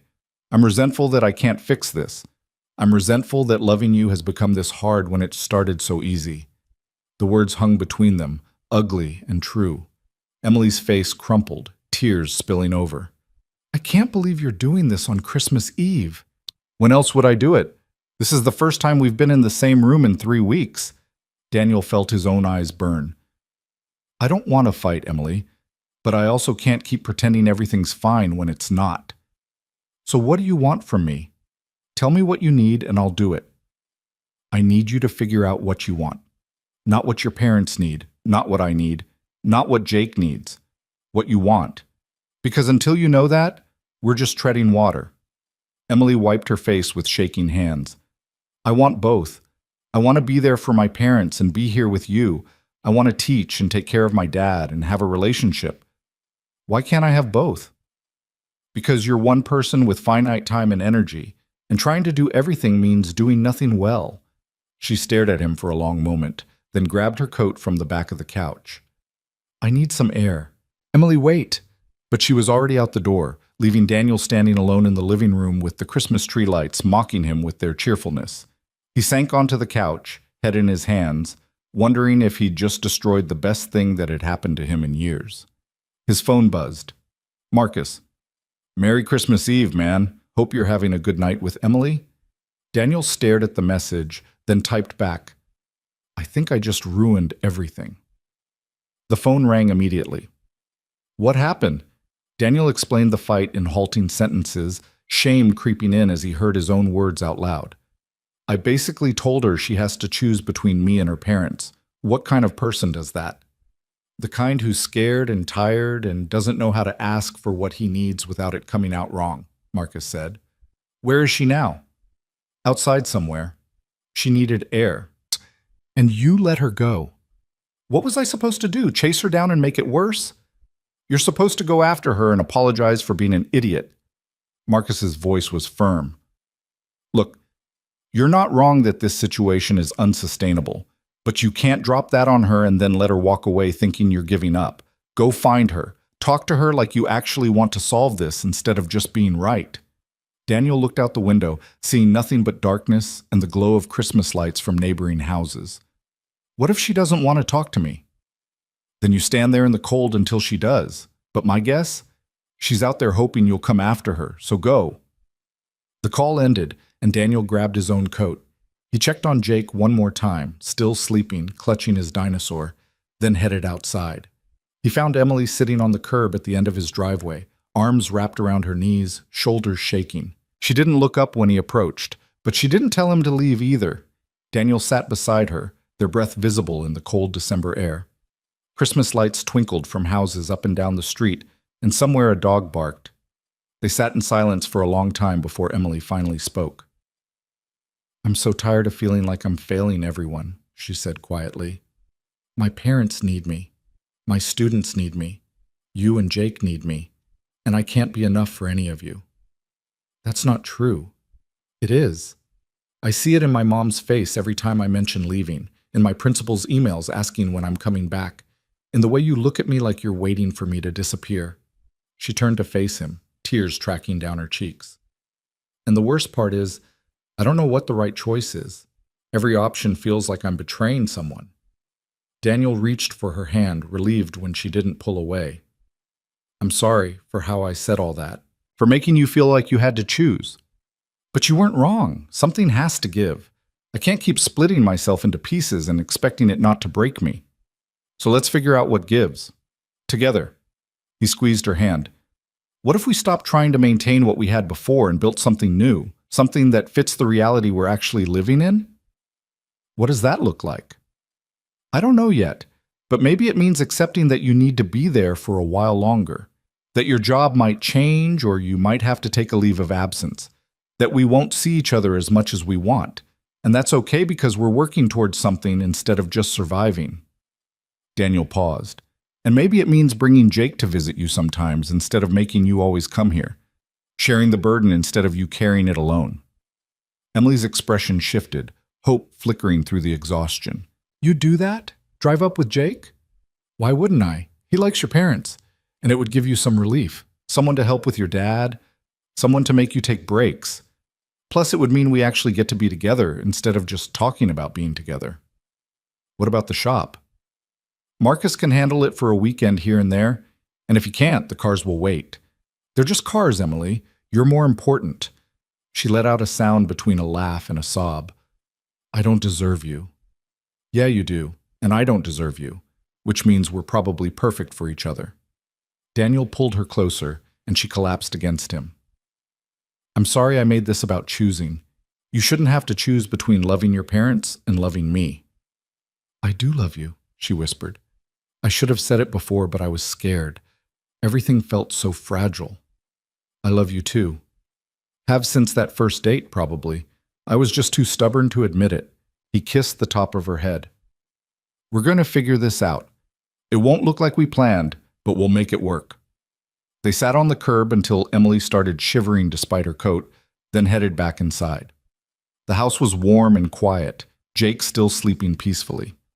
Daniel made hot chocolate while Emily curled up on the couch, and they spent the rest of the evening talking through logistics, possibilities, what the next few months might look like. "I need to go back to my principal and ask for a leave of absence," Emily said around midnight, her head in Daniel's lap while he played with her hair. "Not quitting, just acknowledging I can't be there right now. Maybe they'll hold my position, maybe they won't, but I can't keep pretending I can do both." "That's brave." "It's terrifying. Teaching is my whole identity." "No, it's not. It's what you do, not who you are. You're also a daughter and a sister and my girlfriend and the person who convinced Jake that writing might not be completely terrible." Daniel looked down at her. "And you're someone who shows up for people she loves, even when it's hard. That's who you are." Emily reached up to touch his face. "When did you get so wise?" I've been faking it this whole time. Don't tell anyone. She laughed, the sound lighter than it had been in weeks. They talked until almost 2 in the morning, making plans and promises that felt more solid than the ones they'd made before. Not promises about forever, but promises about tomorrow, about showing up, about trying. Christmas morning arrived with Jake bouncing on Daniel's bed at 6:30, yelling about Santa. Emily stumbled out of the guest room looking exhausted but smiling, and they spent the morning in a chaos of wrapping paper and excited shrieks. Jake loved every present, but his favorite was the remote control dinosaur Daniel and Emily had bought together online, their first joint gift. He made it chase Emily around the living room while she pretended to be terrified, and Daniel captured the whole thing on video, saving it to watch later when things got hard again. They made pancakes for lunch because breakfast had been forgotten in the present excitement. Emily taught Jake how to flip them without making a mess, only moderately successful. Daniel burned the first batch and blamed the stove. It was domestic and chaotic and perfect. "I wish every day could be like this," Emily said that evening after Jake had crashed hard from sugar and excitement. They were back on the couch, watching It's a Wonderful Life with the sound low. "We'll have more days like this, maybe not as many as we want, but enough." Daniel pulled her closer. "You're still leaving tomorrow?" "I have to, but I'll come back in 2 weeks. And you'll bring Jake up the weekend after that?" "Absolutely. We'll make it a routine. You're not doing this alone anymore." Emily tilted her face up to kiss him, slow and sweet and full of promises they'd actually keep this time. When she pulled back, her eyes were serious. "I know this is still hard, that we're still figuring things out, but I need you to know something." "What?" "I'm not giving up. On us, on this. No matter how complicated it gets, I'm not walking away." She took his hand, threading their fingers together. "You and Jake, you've become my reason to keep going when everything else feels impossible. So even when I'm 3 hours away and we're both exhausted and nothing makes sense, remember that I chose you. I'm choosing you every single day." Daniel felt emotion close his throat. "I'm choosing you too, even when I'm scared, even when it's hard, especially then." They fell asleep on the couch, wrapped around each other, the movie long finished and the Christmas tree lights still glowing. When Daniel woke at 3 in the morning with a crick in his neck, he carefully extracted himself and carried Emily to the guest room, tucking her in like he did with Jake. She stirred slightly, reaching for him. "Stay?" "Always." He climbed in beside her, and she immediately curled against him, fitting perfectly, like she'd been designed for this exact spot. Morning came too soon. Emily packed while Jake followed her around, asking when she'd be back, if she liked all her presents, whether she'd tell her dad about the dinosaur. She answered patiently, crouching down to hug him tight. "I'll see you in 2 weeks, okay? And I'll call before bedtime so we can say goodnight. Promise?" "Promise." She looked up at Daniel over Jake's head, and he saw his own heartbreak reflected there. He walked her to her car, Jake waving from the front door. "Drive safe. Text me when you get there." "I will." Emily stood on her toes to kiss him. "Thank you for Christmas, for everything, for not giving up on me when I gave you plenty of reasons to. I told you, I'm choosing you. That doesn't change just because you're leaving. I'll be back. 2 weeks. I'll be counting." She got in her car and he watched her drive away, that familiar ache settling in his chest. But this time it felt different. Not like an ending, but like a pause, a breath before the next chapter. Jake came out to stand beside him, slipping his small hand into Daniel's larger one. "She's coming back, right?" "Yeah, buddy, she's coming back." "Good." Jake squeezed his hand. "I love her." Daniel squeezed back, his vision blurring slightly. "Me too." They stood there until Emily's car disappeared around the corner, then headed back inside to clean up the Christmas chaos.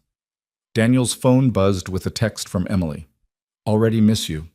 Thank you for believing in us, always. Drive safe. Love you. Love you too. See you soon." The house felt quieter without her, emptier in ways it hadn't before she'd arrived, but it also felt full of something new. Possibility, maybe. Hope that this wasn't just a relationship doomed by distance and circumstance, but something they were building together, piece by piece. That night, after Jake was asleep, Daniel sat at his kitchen table with a calendar and started mapping out visits. Weekends he could take off, times when Mrs. Rodriguez could watch Jake overnight, how they could split the driving. It wouldn't be easy. Some weeks they wouldn't see each other at all, but they'd talk, text, make it work however they could. His phone rang, Emily's face filling the screen. "Hey, you home safe?" "Just walked in. Mom was so happy to see me, she cried. Dad's already asking when you and Jake are visiting." Emily sounded tired but lighter. "I talked to them about the leave of absence. They feel terrible about me having to do it, but they also understand. Claire's going to look into part-time care options so I can eventually go back." "That's good, really good." "I also realized something driving home. I've been so focused on not letting anyone down that I forgot what actually matters. My dad's going to recover. My mom's going to figure out how to manage her anxiety. My job will either be there or it won't. But you, us, that's what I can't lose. That's what I'm fighting for." Daniel felt warmth spread through his chest. We're fighting for it together. That's the difference. They talked for another hour, not about logistics or problems, but about Jake's favorite presents, the terrible movie they'd watched, small moments from the day that mattered simply because they'd shared them. When they finally said goodnight, Daniel felt more certain than he had in weeks. This was hard. It would stay hard for a while, maybe a long while. But hard didn't mean impossible. It meant working for something worth having. And Emily, this relationship, this life they were building, was worth every difficult mile between them. 2 weeks later, Daniel kept his promise. He and Jake made the 3-hour drive north on a Saturday morning, arriving to find Emily waiting on her parents' porch with the biggest smile he'd seen in months. Jake ran to her like he'd been launched from a cannon, and she caught him, spinning him around while he giggled. Daniel followed more slowly, taking in the sight of them together, his son and the woman he loved, both laughing in the winter sunshine. When he reached them, Emily's free hand found his, and they stood there like that for a moment, a family in the making. "Welcome home," Emily said softly. And standing there with her hand in his and Jake chattering about the drive, Daniel realized something important. Home wasn't a place. It was people who chose each other, day after day, through distance and difficulty and fear. It was this, them, together. And that was worth fighting for, no matter how hard it got. The winter months that followed became a study in persistence. Daniel and Emily built a rhythm out of chaos, weekends alternating between his town and hers, phone calls that lasted until one of them fell asleep mid-sentence, video chats where Jake showed Emily his latest dinosaur discoveries while she graded papers in the background. It wasn't the relationship either had imagined, but it was theirs, and they held on to it with everything they had. By February, Roger's recovery had progressed enough that he could manage short walks with a cane and handle most of his own daily care. Patricia's anxiety had improved with therapy and the knowledge that her husband was truly getting stronger. Claire had found a part-time nurse who came 3 mornings a week, giving Emily blocks of time to focus on her online teaching work. She'd negotiated a compromise with her principal, teaching virtually until the end of the school year. "I think I can come home," Emily said one Thursday evening in late February. Daniel was in his garage working late on a transmission rebuild, phone propped on the workbench. "Not permanently yet, but maybe for a week. Spring break is coming up and Claire can take time off. I could actually spend more than 2 days with you." Daniel straightened from the engine he'd been examining, grease-stained hands frozen mid-movement. "A whole week? If you want me. I know it's a lot having someone in your space that long." "Emily, stop. Of course I want you here. Jake's going to lose his mind." Daniel wiped his hands on a rag, already mentally rearranging his schedule. "When? Week after next? I'd drive down Saturday morning, stay through the following Sunday." Her voice held barely contained excitement. "We could actually have normal days. Dinners together, taking Jake to the park, just being boring and domestic." "That sounds perfect." Daniel felt something loosen in his chest, a tension he'd been carrying for months. "We'll make it work. Whatever you need." The week Emily was coming seemed to crawl by with deliberate slowness. Jake counted down the days on a calendar they'd made together, crossing off each one with increasing excitement. Daniel found himself cleaning the house with unprecedented thoroughness, changing sheets, stocking the refrigerator with food Emily liked, trying to make the small space feel welcoming for more than just a weekend visit. Marcus noticed the extra effort when he stopped by the shop on Friday. "You're nervous." "I'm not nervous." "You reorganized your entire garage last night, Steve told me. You texted him at 11 asking if you should buy new towels." Marcus leaned against the Mustang Daniel had finally finished. "It's okay to be nervous. This is different than weekend visits." What if it's too much? What if a whole week makes her realize she can't actually live like this? Daniel set down his wrench harder than necessary. "We've been doing the long-distance thing for 4 months, but actually being here in my life with Jake full-time, seeing how small and ordinary everything is, then she'll see the truth, that you're a good man with a good life who loves her. Stop catastrophizing." Marcus's expression softened. Emily knows what she's signing up for. She's been coming here every other weekend since Christmas. She's seen your messy house and your demanding kid and your 60-hour work weeks, and she keeps coming back. "I know, you're right. I just want it to be perfect." But perfect is boring, man. Real is better. Saturday morning arrived with unexpected warmth, an early taste of spring that made Daniel think maybe this was a good sign. He and Jake were outside when Emily pulled up, Jake having insisted on waiting on the porch for the past 20 minutes despite Daniel's attempts to distract him indoors.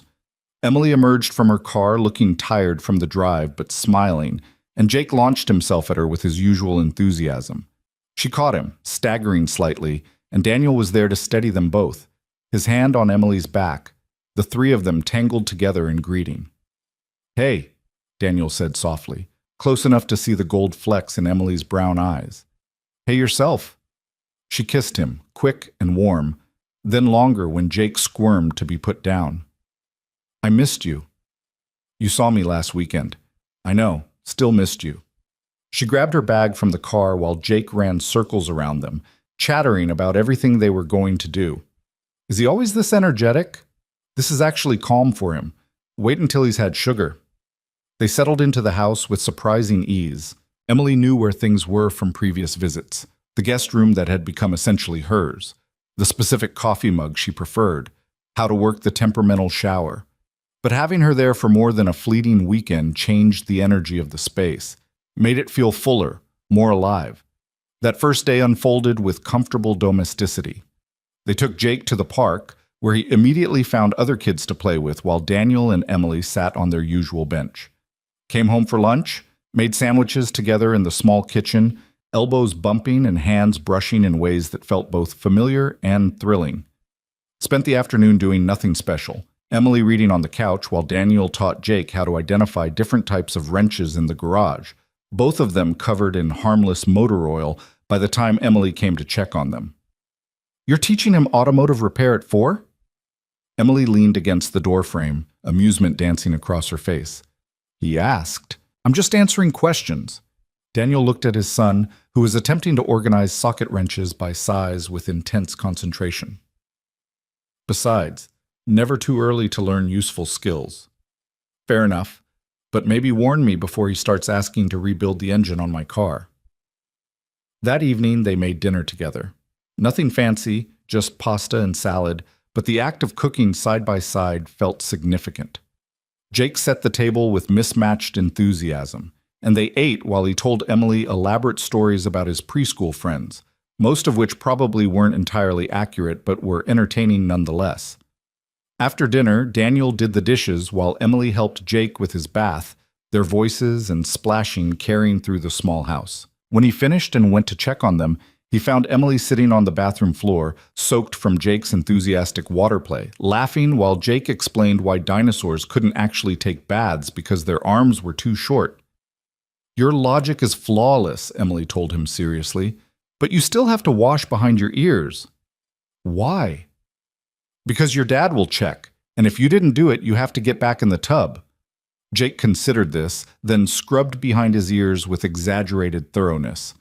Daniel caught Emily's eye over Jake's head, and something passed between them, recognition of how easily she'd slipped into this role, how naturally she'd learned to navigate Jake's particular logic and stubborn streaks. Later, after Jake was in bed and they were finally alone, Emily curled against Daniel on the couch, her hair still damp from the shower she'd taken after the bath incident. "I like this," she said quietly. "Being here, being part of the routine. It feels right." Daniel played with her fingers, studying the way their hands fit together. "Even the chaotic parts?" "Especially those. The chaos means it's real." She shifted to look up at him. "I've been thinking about something." "That sounds ominous." "Not ominous, just big." Emily sat up, pulling her knees to her chest. "My dad's doing really well. The doctor said yesterday that he's exceeded all their expectations. Mom's managing better with the nurse's help. And Claire pointed out that I've been using their situation as an excuse to avoid making decisions about my own life." Daniel's heart started beating faster. "What kind of decisions?" "About where I want to be. What I want to do." Emily met his eyes. "My school offered to hold my position for next year if I want to come back. But I've also been looking at teaching jobs here. In your town." The words hung in the air, too big to fully process immediately. "Here? You want to move here?" "I want to move toward you." "Toward us. Toward the life we keep talking about building but never actually start because we're always apart." Her voice was steady, but her hands were shaking. "I'm not saying it would happen immediately. I need to finish out the virtual teaching, and my lease isn't up until July. But I've been pretending I could keep splitting myself between two places indefinitely, and I can't. At some point, I have to choose where my home is. And you're choosing here." Daniel heard the wonder in his own voice. "I'm choosing you, this." She gestured around the small living room toward Jake's bedroom, encompassing their entire small world. "If you want me, if this is what you want too." Daniel pulled her into his arms, holding her so tightly he probably should have worried about crushing her but couldn't quite manage it. "Of course I want you. I've wanted you here permanently since about the third date. I just didn't think it was fair to ask." "You're not asking, I'm offering." Emily pulled back enough to see his face. "But I need you to be sure, really sure, because moving here means I'm all in. No more safety net of being 3 hours away. No more excuses to leave when things get hard. It's me and you and Jake figuring out how to be a family." "A family," Daniel repeated, testing the word. It felt right. Felt like something he'd been moving toward without fully acknowledging. "Yeah, that's what I want. What we both want." They stayed up late that night talking through logistics and possibilities. Where Emily would live initially, probably her own place to start, they agreed, letting Jake adjust gradually rather than overwhelming him. How they'd navigate parenting together when Emily wasn't actually Jake's parent, what boundaries needed to exist, what new rhythms they'd have to build. It was practical and emotional and terrifying and exciting all at once. Sunday morning, they took Jake to the farmer's market, an outing Daniel had been doing alone for months, but which felt entirely different with Emily there. She held Jake's hand while he examined produce with intense seriousness, helped him pick out flowers for Mrs. Rodriguez, chatted easily with the vendors Daniel had been buying from for years. "Your girlfriend is lovely," Mrs. Chen from the flower stall said while Jake was distracted by a display of sunflowers. "You should keep her." "Planning on it," Daniel said, finding Emily in the crowd and feeling that now familiar swell of emotion. They spent the afternoon at the lake where they'd had their first date. The cafe closed for renovations, but the shoreline accessible. Jake threw rocks into the water with fierce determination while Daniel and Emily sat on the grass, shoulders touching. "I'm scared," Emily admitted quietly. "About moving here, changing everything. What happens if it doesn't work?" "Me too. Terrified, actually." Daniel found her hand in the grass between them. "But I'm more scared of not trying, of letting you go because it's easier than fighting for this. We've been fighting for it for 4 months already. Exactly. And we're still here, still choosing each other." He looked at her profile, memorizing the curve of her jaw, the way afternoon light caught in her hair. "That has to mean something. It means everything." Emily turned to kiss him, soft and sure. "I love you, even when it's hard. Maybe especially then. I love you too. We're going to make this work." Jake ran back over, demanding they come see the really big rock he'd found, and they followed him to the water's edge, both listening with exaggerated interest while he explained its geological significance with preschool certainty. The week progressed with a comfortable rhythm that Daniel had never quite experienced before. Mornings where they all had breakfast together before he went to the shop, and Emily logged into her virtual classroom.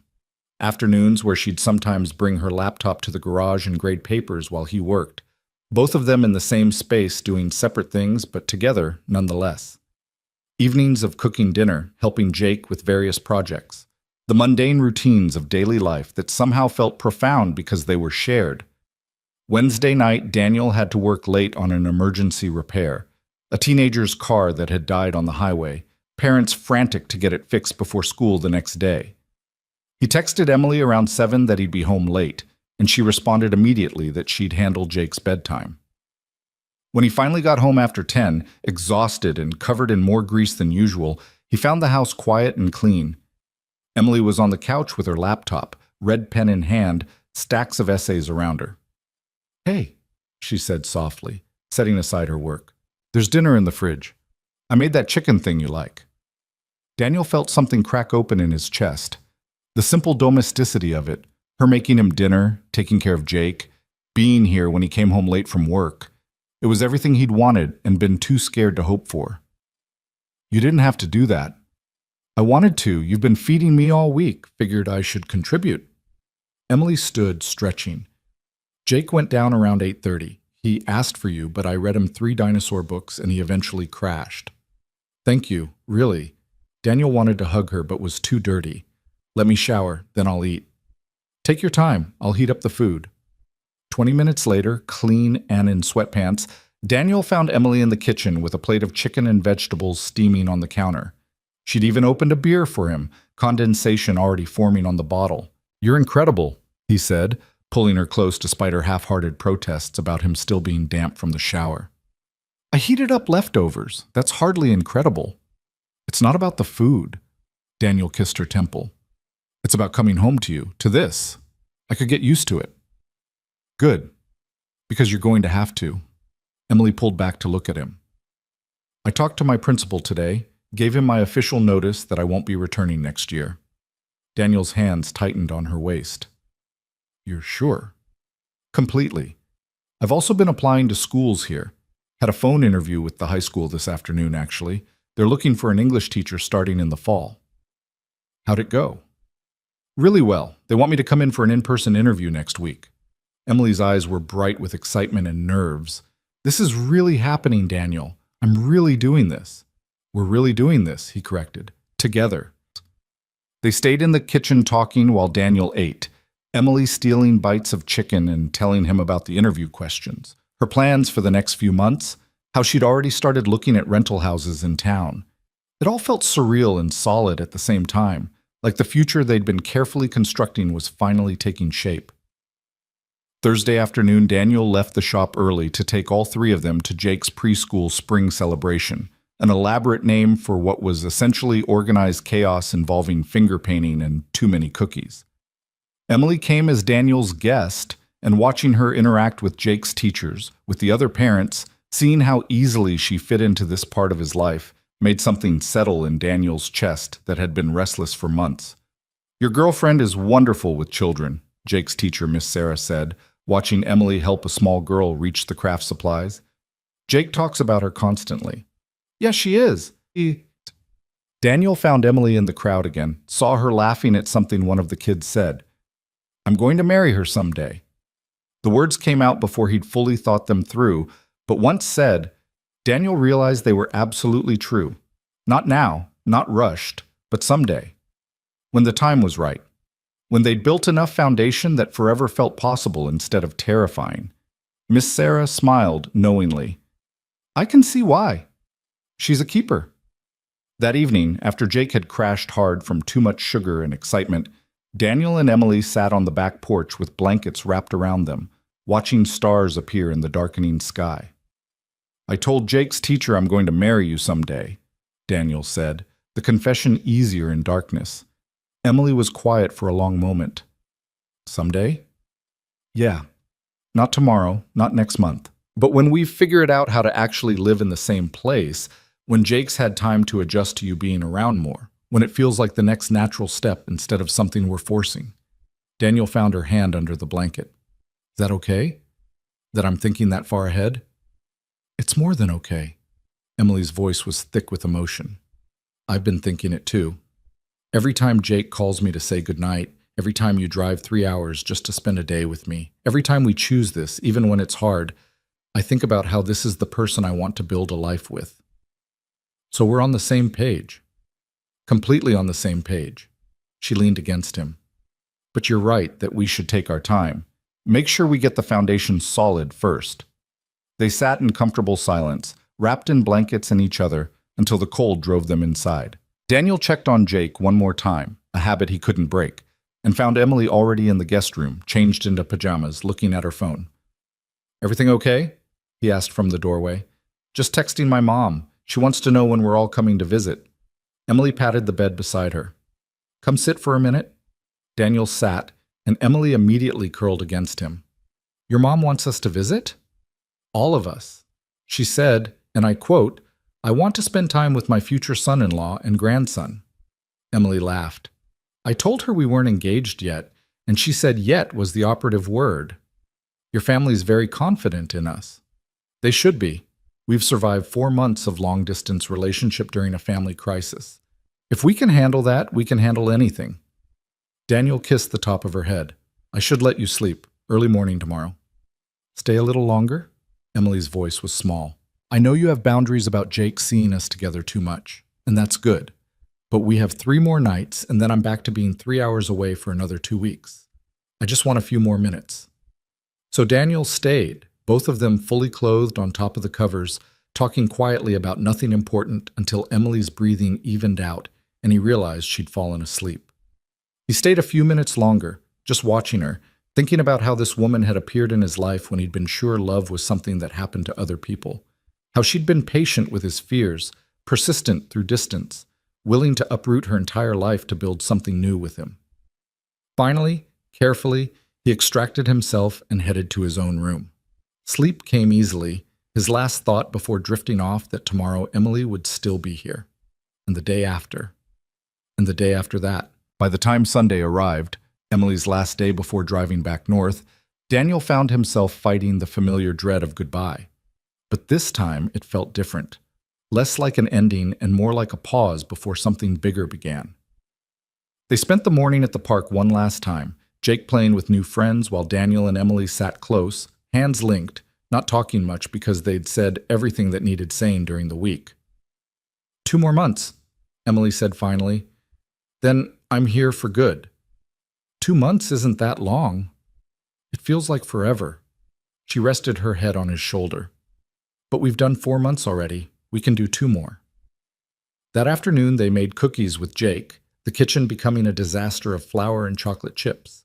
Emily took a video of Jake's chocolate-covered face, sending it to her parents with the caption, "Your future grandson is a mess."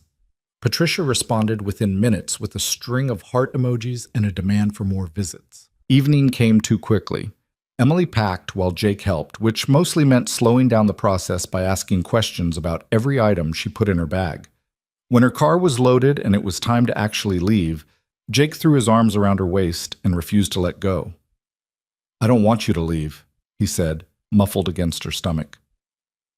Emily crouched down to his level, her eyes suspiciously bright. I know, sweetheart. I don't want to leave either, but I'll be back in 2 weeks, and then we're going to your dad's friend's wedding together, remember? But that's so many days.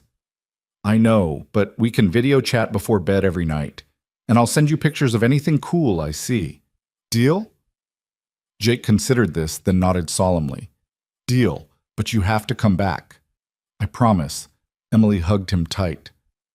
I'm always going to come back. Daniel walked Emily to her car, while Jake watched from the porch, waving periodically. At the driver's door, Emily turned to face him, and Daniel saw his own reluctance reflected in her expression. I hate this part, she said. Me too, but it's the last time we do it like this. Next time you come back, you're staying. Daniel cupped her face in his hands. 2 months, and then you're home. Home, Emily repeated, smiling through tears. I like the sound of that. They kissed goodbye. Not briefly like usual, but thoroughly, a promise and a reassurance all at once. When they finally separated, Emily was definitely crying, and Daniel wasn't far behind. I love you, she said. So much it scares me sometimes. I love you too. Drive safe. Text me every hour. I will. She got in the car, rolled down the window. Daniel, thank you for this week, for letting me into your life completely. It meant everything. Thank you for choosing to be here, for choosing us. He stood in the driveway with Jake until her car disappeared, then scooped up his son and headed inside. The house felt emptier without Emily, but it also felt full of her presence. The coffee mug she'd used that morning still in the sink, her favorite blanket folded on the couch, the impression of her head still visible on the guest room pillow. Dad? Jake said as Daniel tucked him in that night. Is Emily really coming back to stay? Yeah, buddy. In 2 months she's moving here. And then she'll be here all the time? Pretty much. Would that be okay with you? Jake thought about this seriously. Yeah, I think that would be good. She makes you smile more. Daniel felt his throat tighten. She makes me smile a lot. Me too. I love Emily. I love her too. After Jake fell asleep, Daniel's phone buzzed. Emily. Made it home safe. Parents are demanding every detail of the week. I told them they'd have to wait because I'm exhausted and going straight to bed. But thank you for everything. These were the best 7 days I've had in months. Daniel typed back, thank you for being here, for becoming part of our lives. 2 months and you're home for good. I can't wait. Sweet dreams, Daniel. Sweet dreams, Emily. Love you too. Always. Daniel set his phone aside and lay back on his bed, staring at the ceiling. 2 months. 60 days until Emily moved here permanently, until they could stop counting goodbyes and start building something lasting. It felt simultaneously like forever and like no time at all. But they'd already proven they could handle distance, crisis, fear, doubt. They'd chosen each other through all of it. Whatever came next, they'd face it the same way. Together, one day at a time, building toward a future that finally felt possible. And that was more than enough. The 2 months between Emily's spring break visit and her permanent move collapsed into a blur of preparation and anticipation. Daniel found himself doing things he'd never imagined, helping Emily apartment hunt via video chat, discussing school districts and lease terms, planning how to merge 2 separate lives into one shared existence.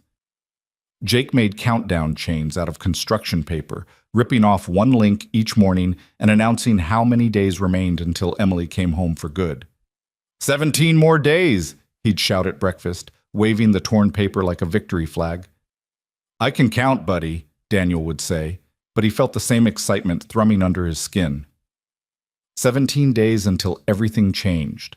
Until the life he'd been carefully protecting, small, controlled, just him and Jake, opened up to include someone else permanently.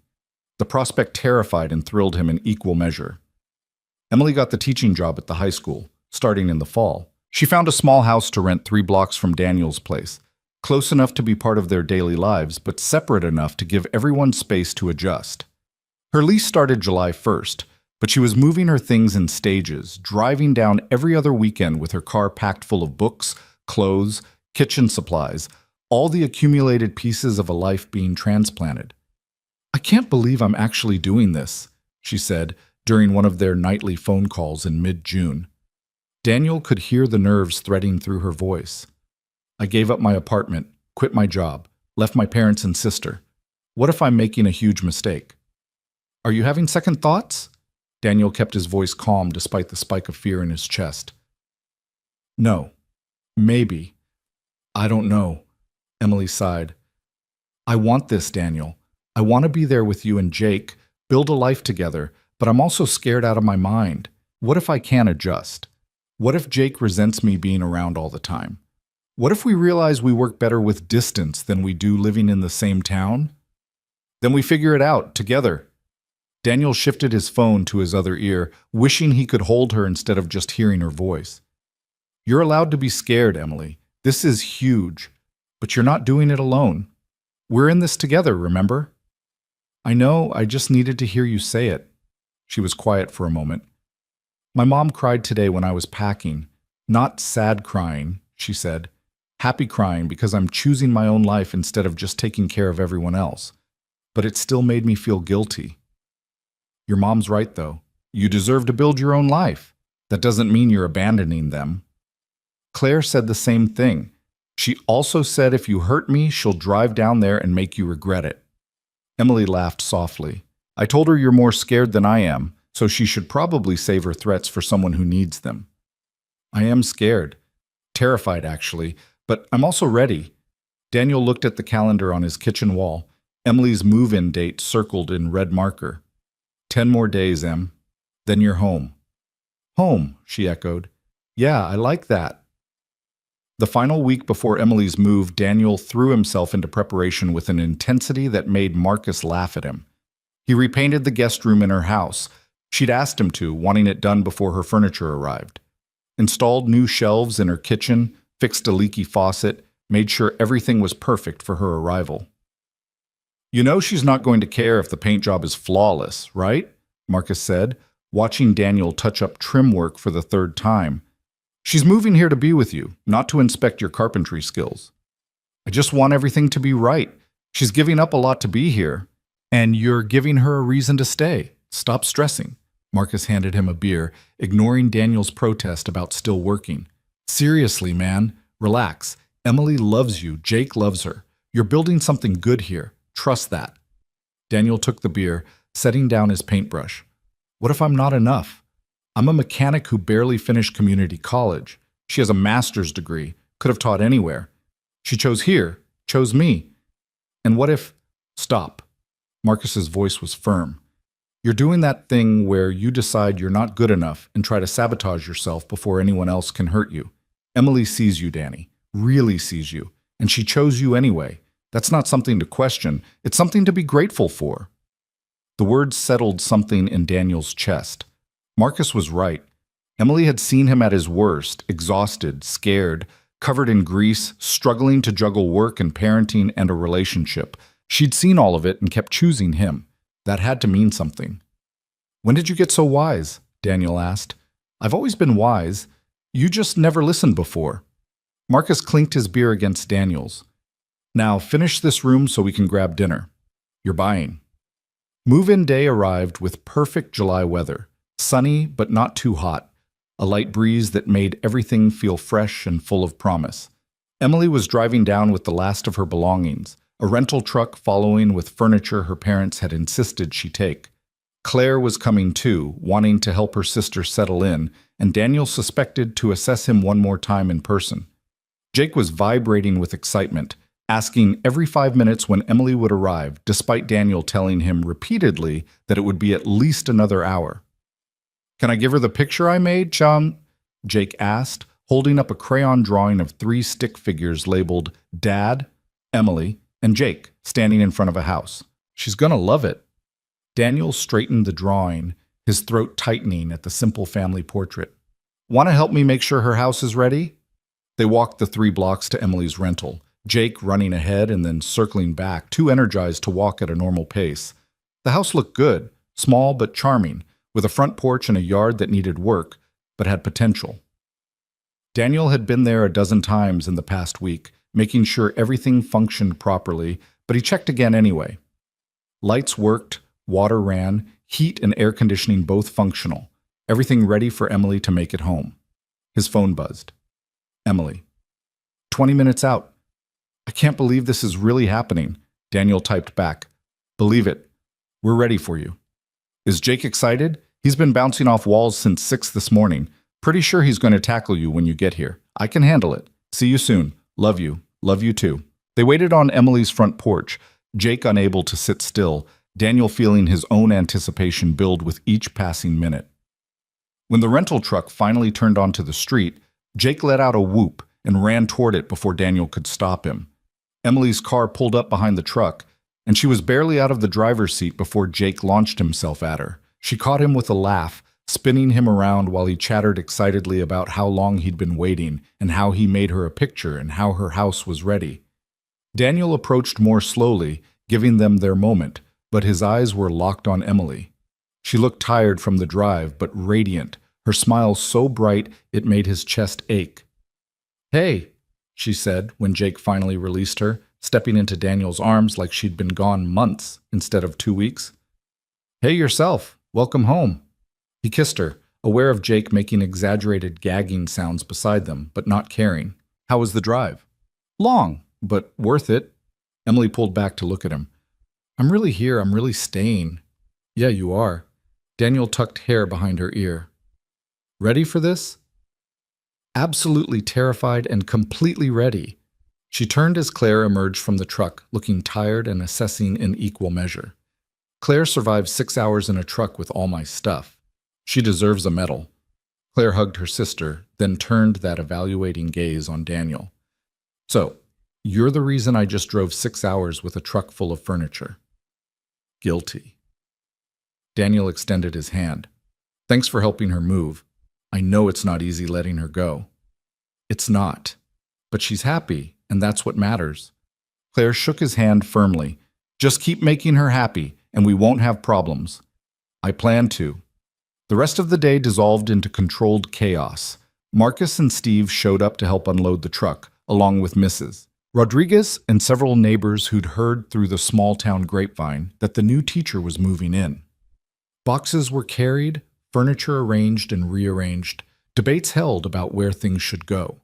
Jake appointed himself Emily's assistant, seriously consulting on whether her bookshelf should go against this wall or that wall, whether her couch faced the right direction. By late afternoon, the truck was empty and the house was beginning to look lived in. Boxes still needed unpacking, pictures still needed hanging, but the bones of it were there. Emily stood in her new living room, looking around with something like wonder.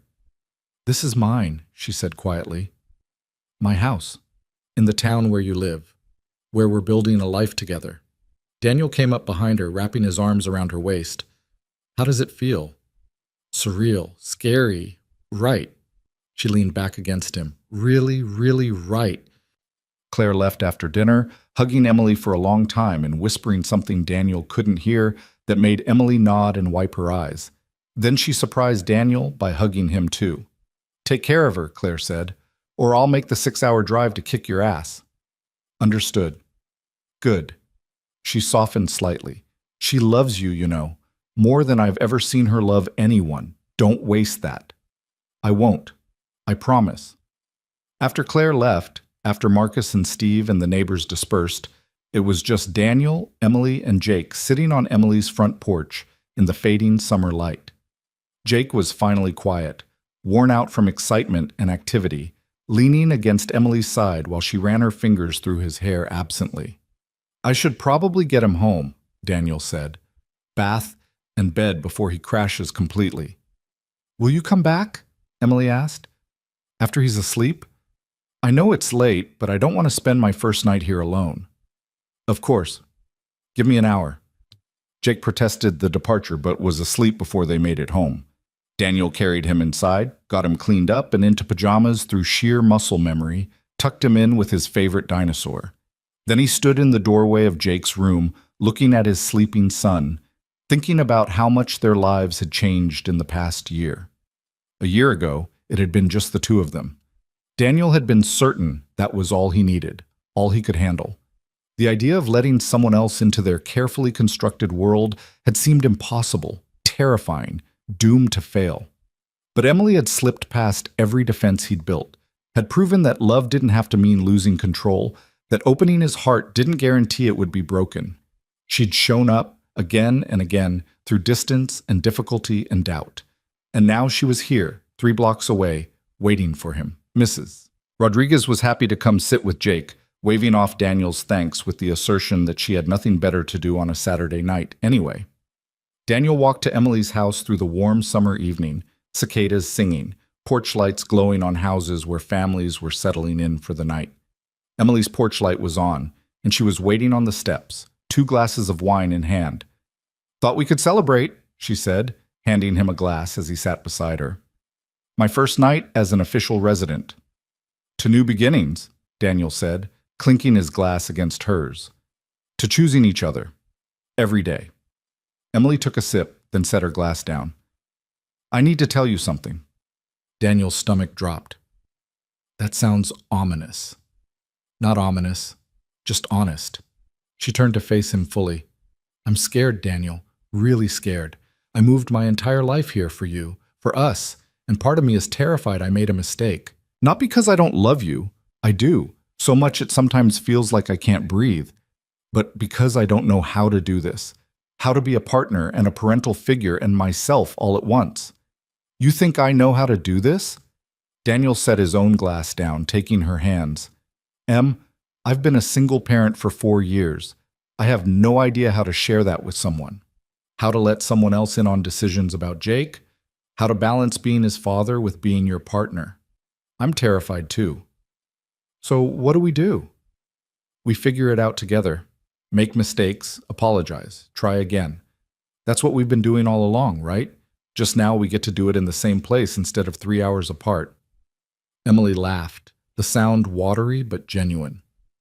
When you put it that way, it almost sounds doable. It is doable. It won't be perfect, but it'll be ours. Daniel pulled her closer. I love you, Emily Carter.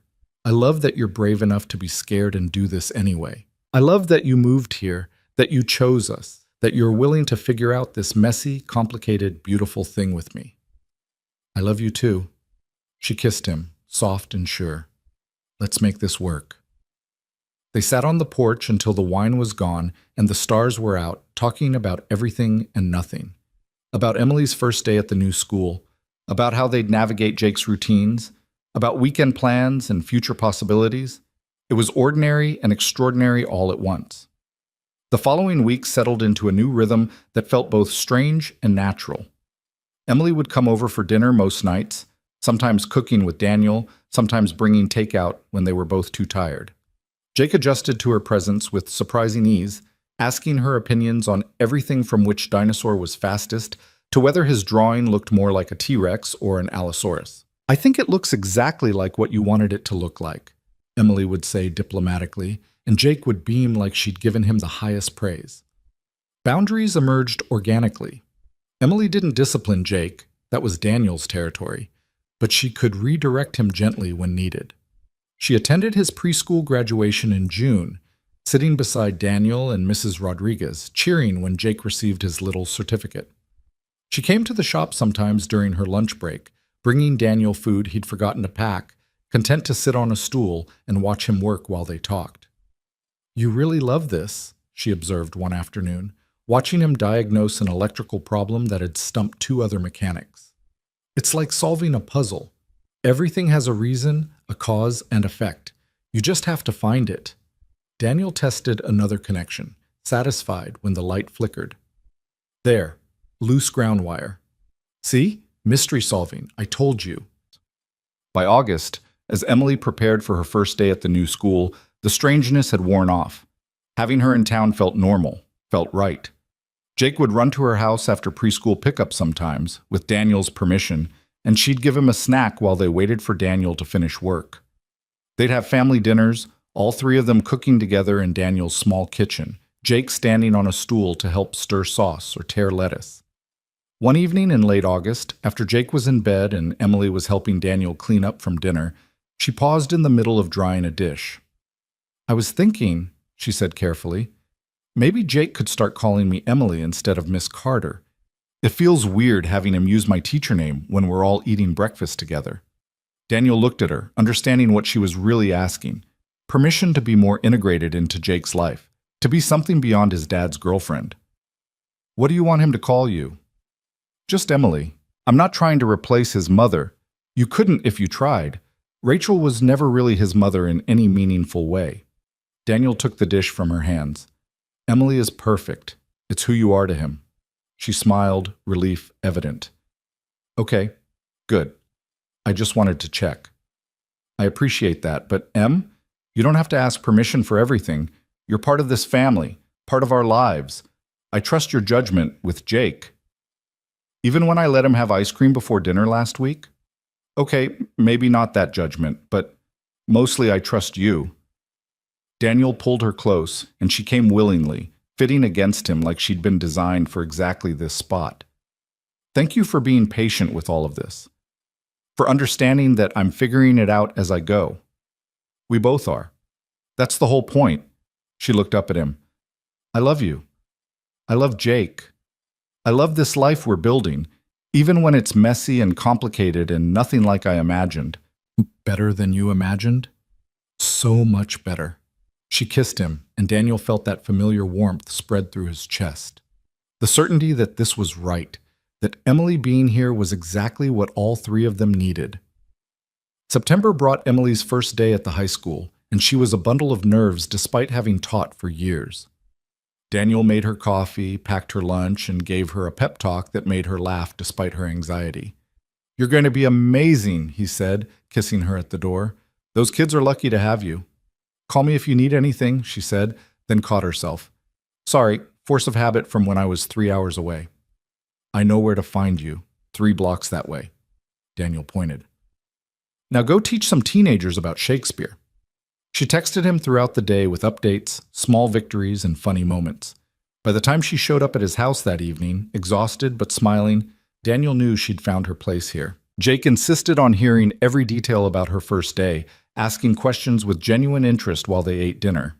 And watching them interact, Emily patient with his endless curiosity, Jake soaking up her attention, Daniel felt something shift. This wasn't just him and Jake anymore. With Emily as an addition, this was a family. Imperfect, still finding its footing, but real. That night, after Emily had gone home and Jake was asleep, Daniel sat in his living room with his phone, looking at a small velvet box he'd been carrying in his truck for 2 weeks. The ring inside was simple, white gold with a single diamond, nothing flashy but quality. He'd bought it on impulse after seeing Emily with Jake at the park, both of them laughing at something, both of them looking at him with identical expressions of affection. He wasn't going to propose tonight, probably not for a few more months, wanted to make sure they were solid, that the transition of living in the same town had really worked, but having the ring felt right, like a promise to himself that this was the direction they were heading, that someday soon he'd ask Emily to make this permanent, to officially become part of their family. His phone buzzed. "Emily, thank you for today, for the coffee and pep talk and just believing in me. I love you." Daniel smiled, typing back, "Love you too. Proud of you. Sleep well." He put the ring back in its hiding place and headed to bed, thinking about the future. About Emily moving from 3 blocks away to just down the hall. About Jake having a mother who chose to be there, who loved him not out of obligation but genuine affection. About building something lasting with someone who saw him completely and loved him anyway. The fall passed in a blur of routine and small moments. Emily settled into teaching, forming connections with students who reminded her why she'd chosen this profession. Jake started kindergarten, coming home with stories about new friends and daily dramas that seemed incredibly important. Daniel's business stayed steady, enough work to keep him busy without overwhelming him, and through it all, the three of them built a life together. Sunday morning pancakes became tradition. Wednesday afternoons at the park, Emily grading papers while Jake played. Friday movie nights where Jake would fall asleep halfway through and they'd carry him to bed before finishing the film themselves. By November, Daniel couldn't remember what life had been like before Emily. She'd woven herself so completely into their daily existence that her absence would leave gaping holes. Jake talked about her constantly at school, to the point where his teacher mentioned during parent conferences that he seemed very attached to Miss Emily. She's important to him," Daniel said. "To both of us." "I can tell. It's wonderful seeing him so happy. He's really flourished this year." Walking out of the school that evening, Emily's hand in his, Daniel made a decision. He'd been waiting for the perfect moment, but maybe there wasn't such a thing. Maybe the perfect moment was just now, just this, the ordinary evening of an ordinary week in the extraordinary life they'd built. "Want to take a walk before we pick up Jake?" he asked. Mrs. Rodriguez was watching him for the evening, giving Daniel and Emily a rare night to themselves. "Sure. Where to?" "The lake, where we had our first date." They drove to the Lakeside Cafe, which had reopened after renovations and looked exactly the same despite fresh paint and new furniture. The evening was cool, early winter settling in, but not cold enough to be uncomfortable. They walked along the shore, hands linked, not talking much because they didn't need to. Daniel led her to the spot where they'd stood after that first coffee date, where he'd watched her drive away and felt the first stirrings of hope that maybe his life could be more than just survival. "I've been thinking," he said, stopping to face her, "about that first night. How terrified I was to walk through that door. How sure I was that this would be a disaster, that letting someone in would only end badly. But you came anyway. Emily squeezed his hand. Even though you were scared? Because Marcus and Steve wouldn't shut up about it, but also because some part of me wanted to hope, wanted to believe I could have more than just work and parenting. Daniel took a breath, feeling the ring box in his jacket pocket. You changed everything, Emily. You showed me that love doesn't have to mean losing control, that opening my heart doesn't guarantee it'll get broken, that being scared is okay as long as you're brave enough to try anyway. Emily's eyes were starting to shine with unshed tears. Daniel, let me finish. He pulled out the ring box, watching her expression shift from confusion to understanding to overwhelming emotion. I had this whole speech planned, something poetic about second chances and building futures. But the truth is simpler than that. I love you. Jake loves you. We want you in our lives, permanently, officially. Not just as my girlfriend or Jake's Emily, but as family. He opened the box, the diamond catching the last light of the sunset. Emily Carter, will you marry me?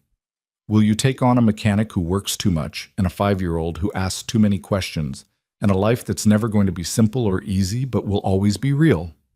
Emily was crying now, full tears streaming down her face, but she was also smiling so brightly it rivaled the sunset.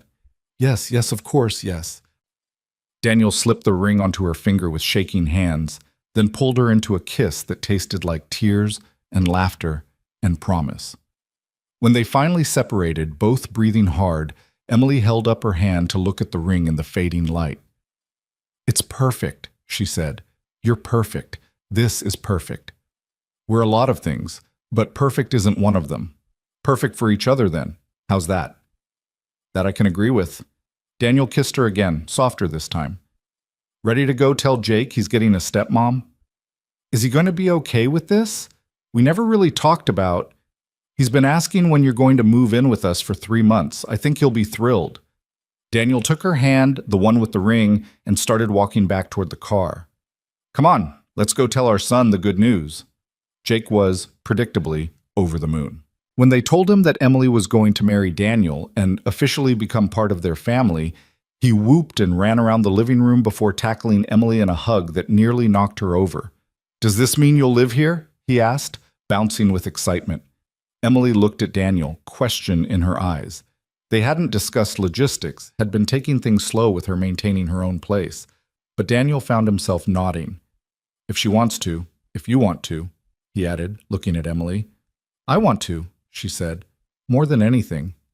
Then yeah, buddy, Emily's going to move in with us. Be a family for real. Jake's celebration continued for another 20 minutes before exhaustion caught up with him and he crashed hard, falling asleep on the couch between Daniel and Emily. They sat there, not wanting to move him, Emily's head on Daniel's shoulder, both of them staring at the ring on her finger. When? Emily asked quietly. Should we do a long engagement, or whenever you want? Tomorrow? Next year? Doesn't matter to me. I just want to start our life together. Daniel paused. But maybe after the school year? Give you time to settle into the job, us time to figure out living together, Jake, time to adjust? That sounds perfect. Summer wedding? Emily smiled. Nothing fancy, just family and close friends. Maybe outside if the weather cooperates. Whatever makes you happy. They talked for another hour, making loose plans, imagining possibilities. Finally, they carried Jake to his bed, both of them tucking him in together, and Emily stayed over for the first time. Not in the guest room, but in Daniel's room, in his bed, holding each other in the darkness. I can't believe this is real, Emily whispered. A year ago, I was 3 hours away taking care of my dad. Sure, I'd never figure out how to balance everything. And now I'm here, engaged, about to become a stepmother. Stepmother, Daniel repeated. That's going to take some getting used to. Good getting used to? The best. He kissed her forehead. Thank you for not giving up, for choosing us even when it was hard.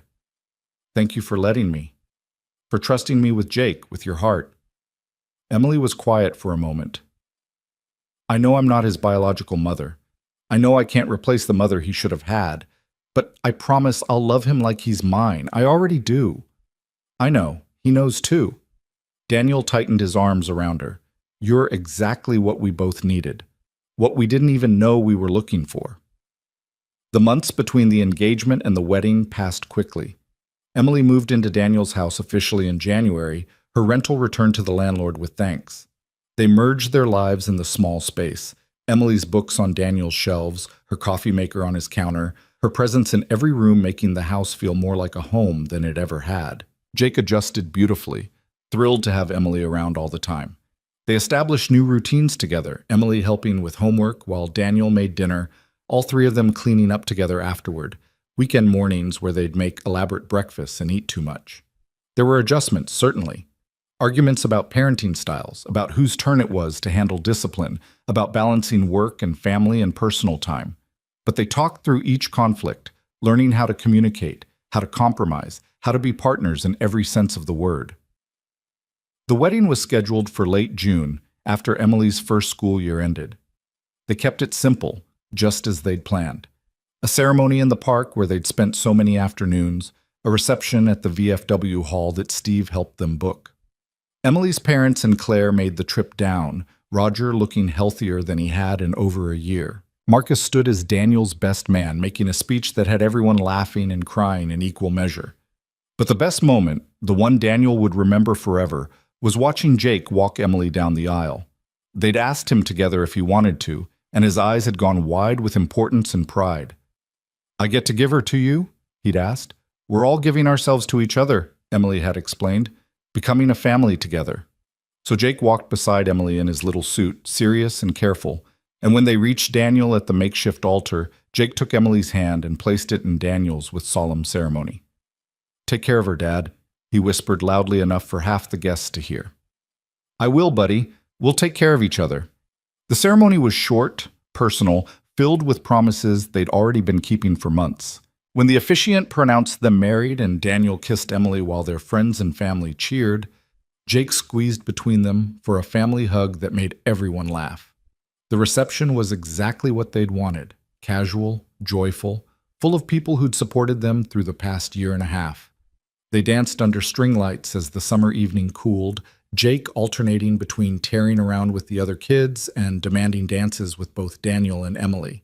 "I can't believe we pulled this off," Emily said during a rare quiet moment, leaning against Daniel's chest while they swayed to some slow song he didn't recognize. "We're good at pulling things off. Long-distance relationship during a family crisis? Moving across the state? Merging two lives? We can handle a wedding." Daniel kissed the top of her head. "Besides, the hard part's over. Now we just get to be married." "Just?" Emily laughed. "Because marriage is so simple. With you? Yeah, actually, it is." They danced until Jake fell asleep on a pile of jackets in the corner, until the night grew late and the guests started to leave. Then they carried their son to the truck. Their son, Daniel thought, Emily's legally now as much as his through the adoption papers they'd filed, and drove home through the summer darkness. Home to the house they shared, the life they'd built, the future they'd chosen together despite every obstacle and fear. Later, after they'd settled Jake into bed and were finally alone in their room, Emily took Daniel's hands and just looked at him for a long moment. "What?" he asked. "I'm just thinking about that first date. How you almost didn't show up. How sure you were that it would be a disaster." She smiled. "Look at us now." "Look at us now," Daniel echoed. "Married, parents, building a life together." Was it worth it? All the hard parts, the distance, the fear? Daniel pulled her close, feeling the absolute rightness of her in his arms, in his life, in their home. "Every single second. I'd do it all again in a heartbeat." "Me too." Emily rose on her toes to kiss him. "I love you, Daniel Brooks." "I love you too, Emily Brooks." He savored her new name, the way it sounded, what it meant. "Welcome home. For good this time." "For good," she agreed. "Forever." And standing there in their bedroom, in the house they shared, with their son sleeping down the hall and their whole future stretching ahead, Daniel knew that the blind date he'd almost skipped had become the best decision of his life. Not because it had been easy, but because it had been worth it. Because love, real love, wasn't about perfect circumstances or guaranteed outcomes. It was about choosing someone every day, through distance and difficulty and fear. It was about showing up, trying, building something together piece by piece until it became solid enough to last. It was this, them, together. And that was more than enough. It was everything.